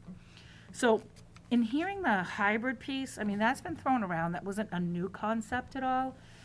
We did look at that at the committee level, but what happens is you're either doing traditional grading or you're doing standards-based grading. So we kind of came up with an epiphany of well, if we put grade equivalencies on the performance levels for the standard, could that give us what we would like? So for the past 2.5, 3 weeks, we've been investigating that with Aspen is X2, right? So Aspen developers, it's the X2 that you get. That's where you get your grading. It's our student information system. So we've been working with Pam Magoli, who takes care of a lot of our data stuff for us, and X2 to be okay, well, what would this look like if we could do it? So they were kind of building, we have test students in the background, so they were building us our test sites, and we were adding in categories, because most of us are pretty fluent in how to use gradebook. So we had our fake students, and we were giving them grades, what it would look like. And, it just was not coming out the right way. And quite honestly, it's because it's a computer system, and we're asking it to do 2 different functions that it's not meant to do. And then receiving some of the feedback that we had from the teachers, from the parents, We just thought if we are going to investigate this hybrid use of standards-based report cards, we're going to need a little bit more time. So as an admin group, and when I talk about the admin group, it's the coordinators, the principals, assistant principals, myself, sped chairs sit on this. We have like what's called an administrative council. We thought, well, is there a way that we could flip this somehow that we've also been working on some behavior pieces for the parents rather than the typical behaviors that you get for the comments. Could we fit in the behavior piece? And when we investigated that, we're like, absolutely, because it's just a drop down, right, that teachers get to choose. So that was pretty simple to do. So, because teachers were doing some of the work on what are the expectations for these 3 behaviors that we've identified. And then we were like, well, could we look at X2 and when a teacher creates an assignment, can we change it into a category rather than it being a different category that they choose, and try to get some grading consistency among the group? And that way parents would still get a traditional report card like they're typically using. We could tease out the behaviors that we're looking at for students over what's actually graded. And we can use our current system, the way we always use gradebook, to create categories that follow the standards. So that's where we are at this point. So then we put out the notifications to let parents know that they're not going to see a change. Like, they're going to see the A, B, C, D, F system for their students. They might see some new behaviors on the side rather than the typical ones. I'll be honest with you, I think there's like a choice of 700 of them back in the day. But we're kind of narrowed that down with some expectation documents. And then just at our PD sessions, we're just going to have the teachers take a look at what this looks like in the grade book prior to the beginning of the school year, because if you don't, your grade book has to be set up prior to the school year. Otherwise, when you go to put in grades, you can't do it. So that was going to be the work of April 7th for the teachers to finish up the behavior portion of the expectation documents that they were creating from their last PD session in their building, and then also to just take a look at how the categories can just be flipped in the X2, which is the system that everybody uses to put in their grade book. So that's kind of where we are now. And we did cancel the parent night because there was nothing new to show them, because they're going to see a report card like they're used to seeing in grades 5, 6, 7, and 8. Questions? When you talk behaviors, what do you mean behaviors? Yeah, so when you get the report card, you can put up to 3 behaviors on the side. So Jeff will laugh at me when I say this. There's the 106, there's the 108. They have a number with it, and it could be like pleasure to have in class. On my code. Satisfactory, right, exactly. Satisfactory performance. Have a great summer. You know, any of the same ones. I used to have my key ones that I would use. So what we did is we looked at what are the behaviors that provide school success for students, and we've identified 3 overarching behaviors of what students would do, and then what the departments did, which was really cool. And again, teachers always have expectations, but based on these 3 behaviors, they've created, like, what is the expectation? Because you're never going to get enough information in 1 or 2 or 3 behaviors. But what they're able to do is decide, like, in an art class, this is how a student would demonstrate this behavior. In a music class, this is how Tie it. into PBIS? Say that. Does that tie into PBIS? Totally does. Like, that was kind of the listing of it. And then in my English class, I would expect this. In the math class, you would expect that. So this is actually a document that could be shown to students at the beginning of the school year, give to parents, post on your website, Google Classroom, what may have you, rather than everybody picking from the behavior codes that we currently have. And there's upwards of, like, maybe, I was being facetious with the 700, but I wouldn't be surprised if there's over 250 behavior codes that you can pull from. So rather than everybody just pulling different behavior codes, the student is either doing this consistently and inconsistently. And if they're doing it consistently, these are the 3 to 5 behaviors that we were expecting underneath that. If they're doing it inconsistently, 1, 2, 3, 4, or 5 of these behaviors are not what you're supposed to be doing. And that's a different conversation with the parent. So we're looking, with regards to the behavior piece, Mhm. at developing a rubric Mhm. for each grade level? Would be, it could be by department or grade level, Okay. right? Because like, for example, we talked about the specialist. In a specialist class, the expectation may not be the same as it is for, say, Right. the music class. And that these would be consistently implemented throughout the classes? Mhm. Okay. And then the teacher would use a drop down to just say, consistently demonstrates this behavior or inconsistently demonstrates this behavior. And would this be part of the room management plan that the kids get at the beginning of the year so that they understand kind of what the expectations are? Right, I mean, teachers go over their expectation, but they would receive this, they could use this at the beginning of the year, have conversations with students about it, talk to parents about it, so it's, you know, almost like a published, nice document. Do we give room management plans? Do kids get room management plans at the beginning of the year? Or like a, no, I don't want to say syllabus, because at the younger grades. we Class don't- expectations, really. Yeah, usually yeah, like, a and contract it's or done whatever. different ways, right? So Okay. sometimes it's with the students, you generate certain ones, but just to at least have those common ones underneath. So that would be the only change, but it's still in the same column that you would see on a report card. So a standard report card has the student's name, address, and then it has term 1, 2, 3, 4 going across with their grades, and then the comment for each teacher. So it would say like Linda Hirsch, English, grades go across, and then the last column is comments. So, and I get the report card piece. I guess what I'm trying to figure out is,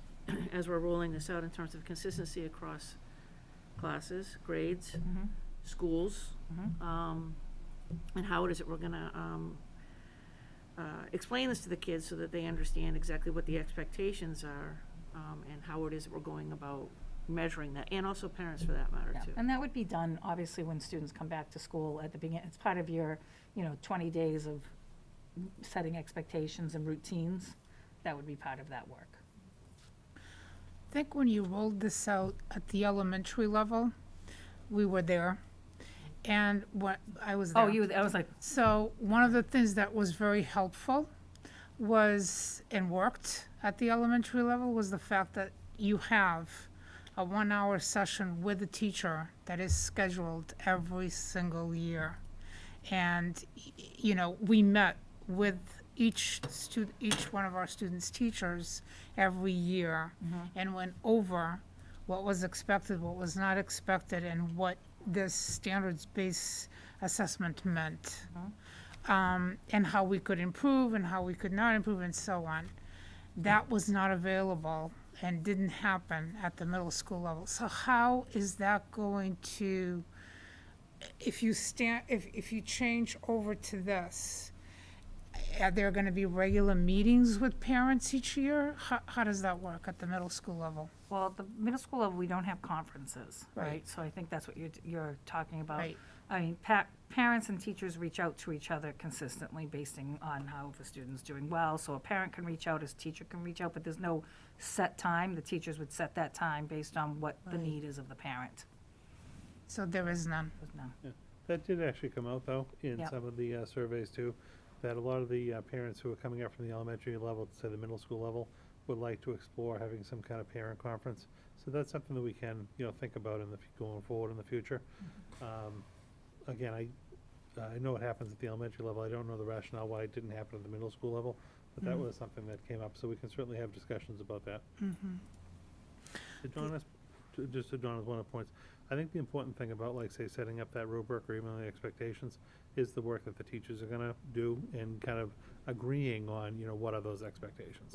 It's not something that can just kind of come from, admin, whether it's the departments, yeah. the principals or whatnot. But the teachers have to, and I think it'll actually be, and it has been important for them to kind of even just see like what's expected in my class as opposed to yours, and just to try to have there be some consistency. But that was some of the work that was done previously, and I know was gonna continue on that, that PD day in April. But again, it does tie right to the EIS. PBAS initiatives in the schools.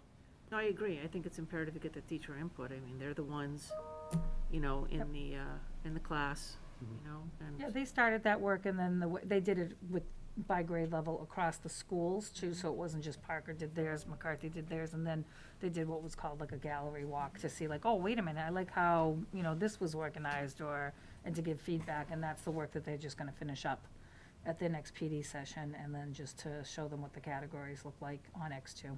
John, you have something? Yeah, I just really wanted to quickly say that I am glad we are revisiting this. And we can have longer discussions later. And I'm glad you took the feedback about the grading. I think that was important. Donna and I occasionally just chat about school stuff on Sundays, because that's what I do now. It's fun. And I think one of the comments you made is, grading doesn't necessarily, and I'm going to butcher what you said, but it doesn't necessarily help the teachers as much. But my response to that, it was something about how you evaluate kids. And she said it better. But for me, my response to it was, but it means everything to parents, right? letter grades for somebody like me, I mean, I don't know. Just letter grades make sense to me, and it gives me something to push to. So I'm glad we're revisiting it, and I'm glad you took the feedback. That's all. John did butcher what I said. I was You gonna said say, something that's- much more I don't articulate. believe him. We chat on Sundays often. It's kind of our thing. I mean, and again, I just think- to clarify, like, the big takeaway from this, even like just the parent-wise, is they're really, with the exception of just having some behaviors on the report card that are a little bit more defined, they're not gonna see a difference, next year. You know, if schools did, even in the grade book, right, if schools did numeric, or they do alpha grades, that's still gonna be there. You know, and it does allow you to just kind of take a step back and figure out what's the best way to provide information to parents that's gonna be helpful to them, you know, moving forward. So, under this system, as you're discussing it, how do you take into, what does the teacher do to determine if, let's say, this student should have a little extra credit because they really participate in class, or this student should have, extra because they have made a huge effort from this point to this point? Is there anything built into the system that allows for evaluating how a student is progressing, not just in terms of they met this requirement of the standard, but also the effort and the willingness to participate and do what they need to do to show leadership in class and so on? Is there anything that allows Yeah, for that? That's what we're trying to do, is tease out like what would be considered like a behavior piece. But when any grading system, no matter what you use, there's always this lovely piece called professional judgment, right? So a teacher, before they post any grade, no matter what, like I could put in as many grades as I wanted to. I could put in proficiency levels, but at the end of the day, they have to post a grade or post a proficiency level, and that's that teacher's discretion to, because they know their students. But what we're trying to look at is what is actually an academic grade opposed to a behavior grade, right? So that's why we were able to build in a little bit of this behavior piece with the comments to say, this is how we expect you to behave. It doesn't mean you can't do this work. It just means that this is what you need to do to be able to show school success and, civic engagement. But at the end of the day, before any grade is posted, a teacher has the discretion to make changes. So I'm sorry, did I interrupt you? No. Oh, sorry. So I think that one of the things that we have to think about doing going forward is, I think we need maybe go back to the beginning, and I'm talking about more for parents, is to understand, why student standards-based report cards? Like, what is the rationale behind it? What is it that we're hoping to achieve by, implementing this? What are the pros? What are the cons? What are parents' concerns, as we go forward, looking at this type of approach? Because, I understand it differently as a teacher than, maybe I would as a parent, and I think that's what we talked about, John. About, wow. Of just seeing it from different perspectives. And I think that, we have to make sure that, that people understand the rationale behind what it is that we're hoping to achieve. I think any district is concerned about the consistency in grading, and I see it with my own colleagues. A B for me is different, may have a different meaning than a B from another teacher. So what is the common thread? And how fair is that to kids, right? So I think we have to take a look at how do we, develop, that consistency, across grades, classes, schools, all of these things. An A at South Row should have some similar meaning to an A at Byam, or I know it's standards-based, but you know what I'm getting at here. Sorry. All right, how about McCarthy and Parker? And I think we need to be able to, have discussions around that, and so that people are really clear on what the intent is. Yep. And that's what the intent of the next PD session and the rest of the department days is, to have that conversation and at least start that work before the beginning of a school year, right? Where it gets a little hectic. You can't wait until the first PD day to then have that conversation, then set up your grade book. So that is the Right. work that the teachers are gonna be doing between now and the end of the school year. Now, do all teachers use gradebook? Yes, they have Okay. to. They have to? Yes. Okay. And they have to post grades Mhm. bi-weekly. is there any plan to have a parent meeting at a later date after you kind of firm up Yeah, your I would like to see how this, behaviors and stuff? yeah, and I'd like to see how this plays out, because maybe perhaps we can build it internally and it works, it's doing the exact same thing. So I'll be curious to see how this actually works out during the school year. And then what we would do is if we were gonna be changing anything, we would then have a parent night closer to when we were gonna change it. So we would do that next year. We wouldn't do it this year because it would be too confusing for something that's gonna happen a year from now. But I would like to see. What the changes that this year with like the different comments? I think the principals probably could do that at their parent nights, just to show them what it's gonna look like, but it's no different than what they're seeing now, it's just 3 different comments. I don't think parents, having seen it, I don't think parents are gonna be concerned with a comment changing. Okay. Like the academic grades that are reported on the report card aren't gonna change. I think that's what we heard people were concerned about is, if it was numeric or it was alpha or whatnot, that's what they were kind of looking for. And I think almost taking a step back to figure out if some of these other tweaks are made, then what would a next step be? And it's gonna take time to be able to do that. I think the other thing, the work that like Linda and the teachers and the admin have done over the last, say, 2 years was work that was gonna happen one way or the other. I know it was framed in standards-based work, but the work to, align your curriculum, to make sure that your pacing guides are aligned to the standards, to actually have assessments be aligned to the standards, was all the work that was happening, and it was going to happen, and it needed to happen. I think we're at the point where, all right, if you have all this alignment work done, and you're actually gonna then report out, what is the best way to report it out? But obviously, at this point, it's gonna be reported out the same way that it always has. But the work to still have pacing guides and to try to have consistency from one English teacher to another English teacher, and to have some, again, kind of common assessments that are used that are aligned to the standards, is work that's, has always happened and it's not going to change. I think it's just the reporting mechanism that people, had a hang up about. And I get, so, I think looking at that data, I think, stepping back, put in place, what they're doing now, even just looking at the behaviors and some of the little tweaks that they're gonna make internally, isn't gonna change the effect or the feel for parents. And really, even just like on the behaviors, it's not significantly different. I don't see that being a hang-up, honestly, for staff or for parents. The big push was the grading itself, and that's not gonna change. So I do think like just the behavior piece could be easily remedied in, say, like that welcome back to school meeting that, say, the principals would have, talking about the expectations. And say, here's your rubric, and here's how it's aligned, and here's how you're gonna see this on your report card. But the other factors aren't changing. I think some of the concern, though, not that, and maybe I'm misunderstanding, that this was a postponement, we're not doing it. And so if it's opposed, like, we're putting it off to 22, 23. I don't want to speak for you. I don't think it's like cut and dry that there's a date that we're automatically switching this Okay. to. The Right. work is gonna, continue this spring and even next fall. Sure. If it gets to the point where there's gonna be a contemplated change, I think that's the time to actually get the feedback and get people together.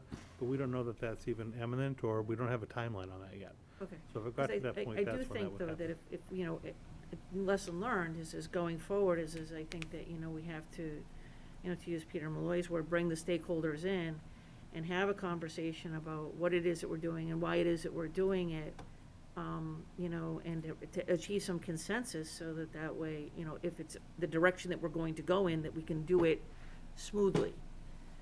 And again, just to that point, I don't disagree with you, but the part to do that was really around that previously planned parent night.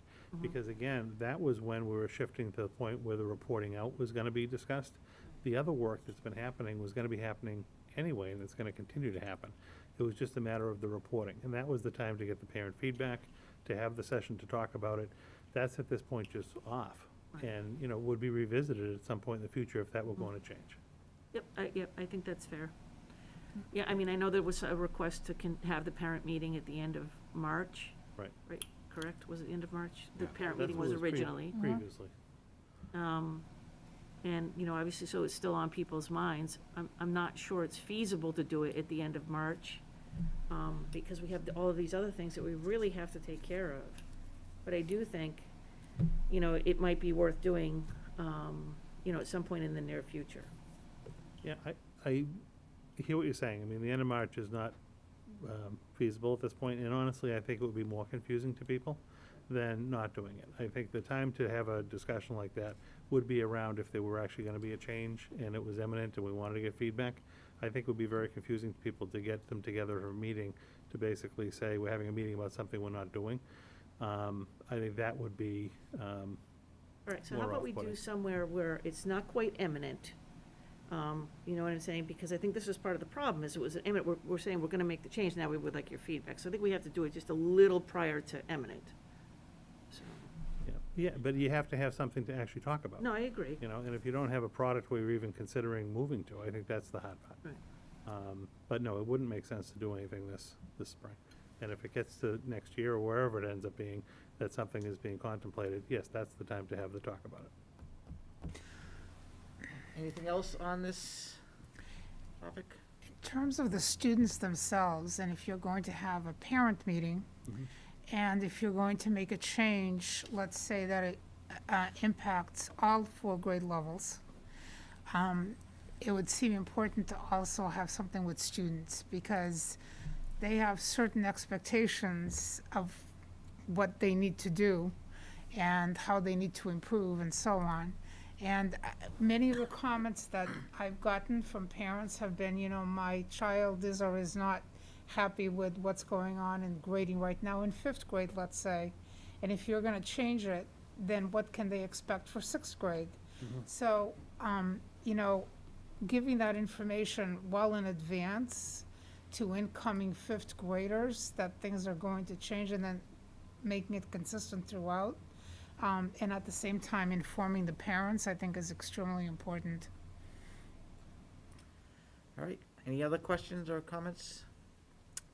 Okay, last item is school choice. Two more quickies. So personnel, that's we right. have the school choice vote.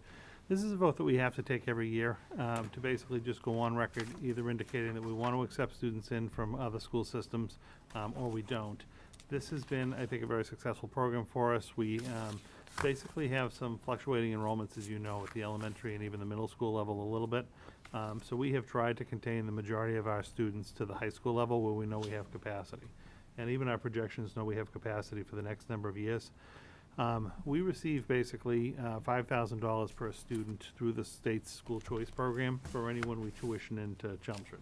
So we had always, when we were doing our one-on-one computer initiative, earmarked this as the funding source so that we didn't have to tag the local budget to pay for that program.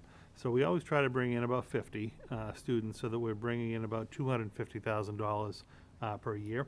And this current year, we have 46 students who are enrolled in the program, 9 of which are graduating seniors. So that would bring us down to 37 for next year. And my recommendation to you is to continue with the school choice program and basically open up 13 slots and specify that those slots be for incoming 9th grade students to the high school for next year.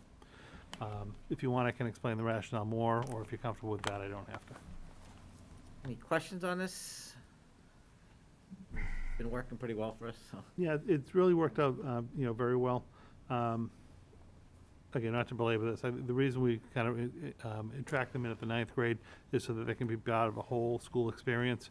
They can be with us for the 4 years. When you're accepted in once, you automatically roll for the 4 years. So it just makes sense to come in as a 9th grader and not to take, say, normally a 10th, 11th, or 12th grader, because their program of studies previously may not have aligned with ours. It's just a little bit cleaner. And then we welcome them in as an incoming freshman at the high school. In June, you think we could get a report on how our school choice students do? You know, do they make the 4 years? How many do we retain for all 4 years, graduate? Oh, like a longitudinal report? I could probably do something for you. I mean, I can just tell you anecdotally. Say July. What? July. Oh, come on, August. Anecdotally, when students do come to us through this program, they really only leave if they move, like if Okay. they physically move.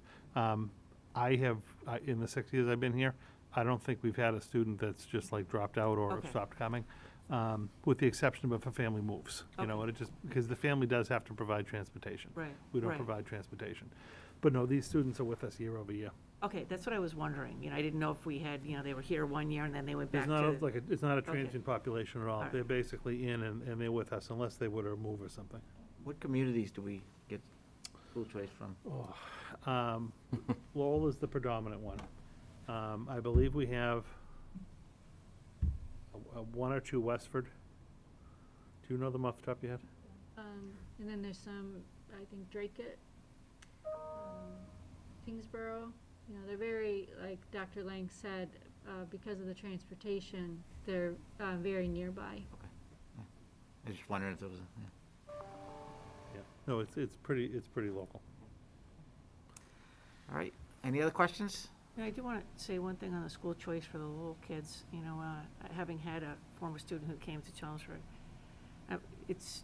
you appreciate what a struggle it can be for them to get to school. I know that they sometimes will take the city bus and they get dropped off, say, at Walmart, or so, you know, and then they have to walk over from the high school from there because the city bus doesn't necessarily drop them right off here. So a lot of times, you know, kids are, you know, there's an effort on their part to have to get to school, you know, from, you know, Lowell in particular is the one that I have the most dealings with, but I'm sure other towns as well. So, you know, I think it does make you appreciate how much they appreciate having the opportunity to come here. All right, take the motion. Oh, I gotta go back, hold on. It's at the end of the memo. Oh, yeah, it's the last paragraph.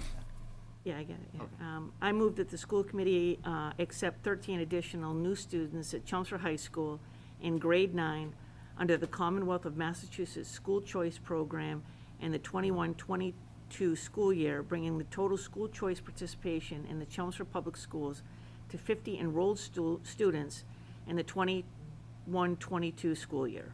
Second. All right, any further comments or questions? We just do this straight out, we don't need a roll call, do we? You do. Okay, we This do. is a All roll right. call. Aye. Donna? Aye. Jeff? Aye. John? Aye. Maria? Me? Aye. 5-0. Okay, personnel report? Yeah, last item for me for the agenda this evening is just the personnel report for the month of February. Not too much action, couple of one hire, one resignation, and a couple of assignment changes. Just keeping you in the loop on those transactions.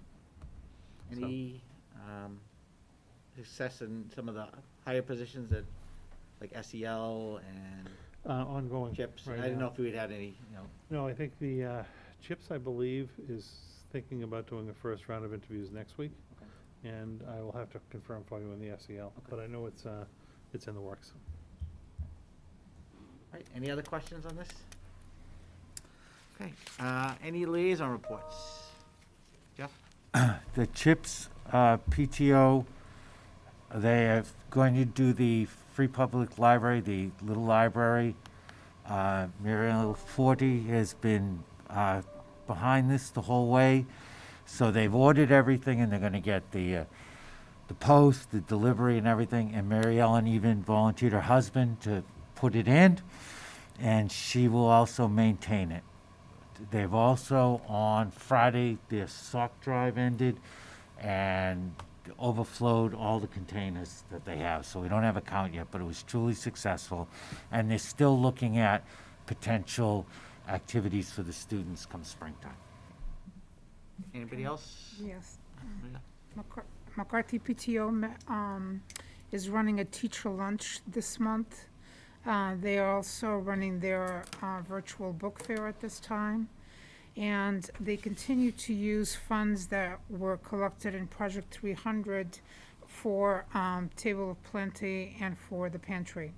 Harrington, the books fair is ongoing right now, and it is reading month for them.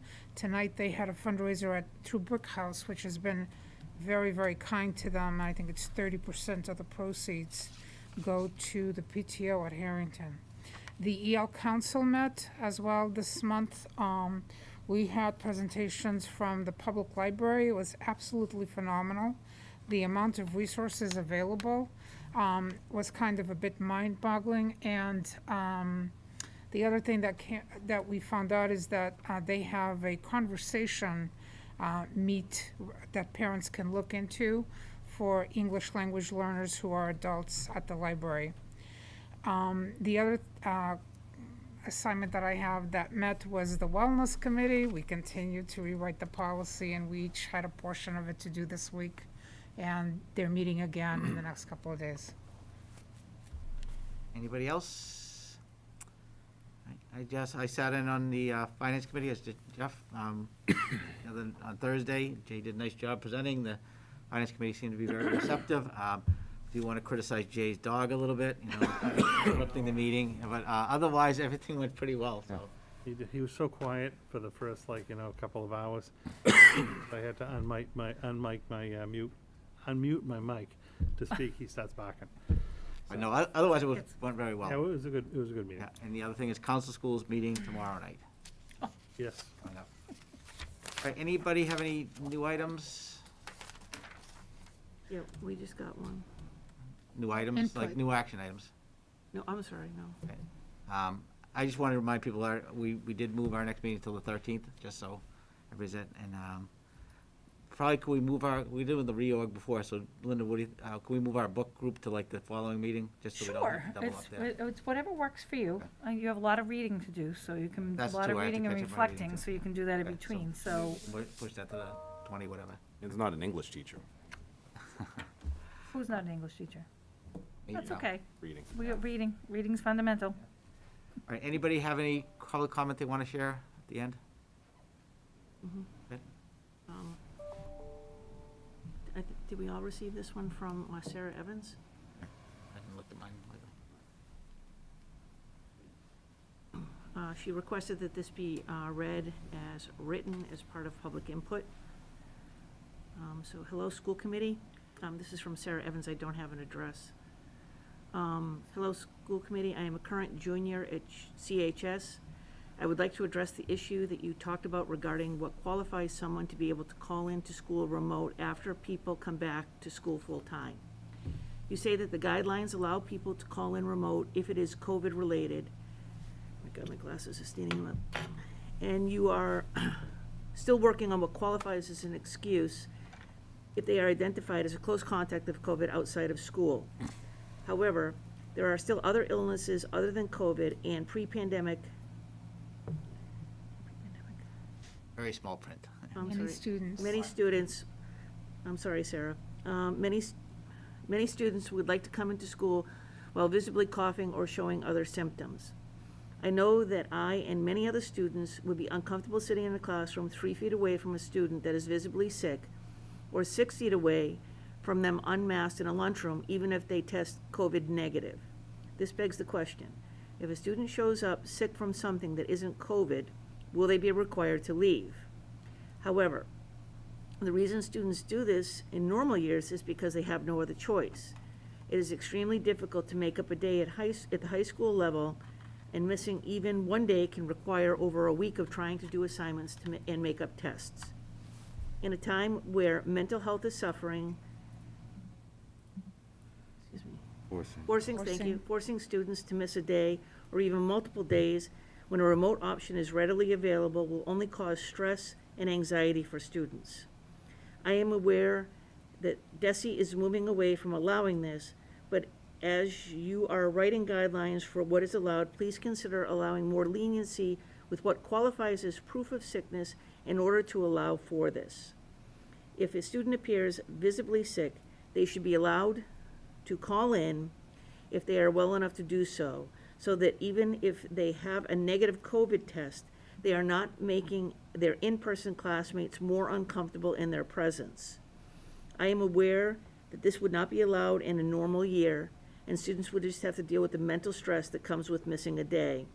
But this is not a normal year, and adding more stress when there is another option available seems like it would be detrimental to the learning experience. Thank you, Sarah Evans, CHS Junior. Could you hear that okay? What's that? Okay. Yeah, no, I absolutely get it, and I understand where she's coming from. A lot of this is just gonna be dictated by DESE. We just have to wait and see what the regulations that they're gonna impose on us are, and we'll try to, very clearly and concisely talk about, when things are allowed and when they're not. I absolutely get the concern. All right, anybody else, anything? Okay, I'll take a motion to adjourn. I move that we adjourn. I second. Okay, all in favor? Aye. Thank you very much.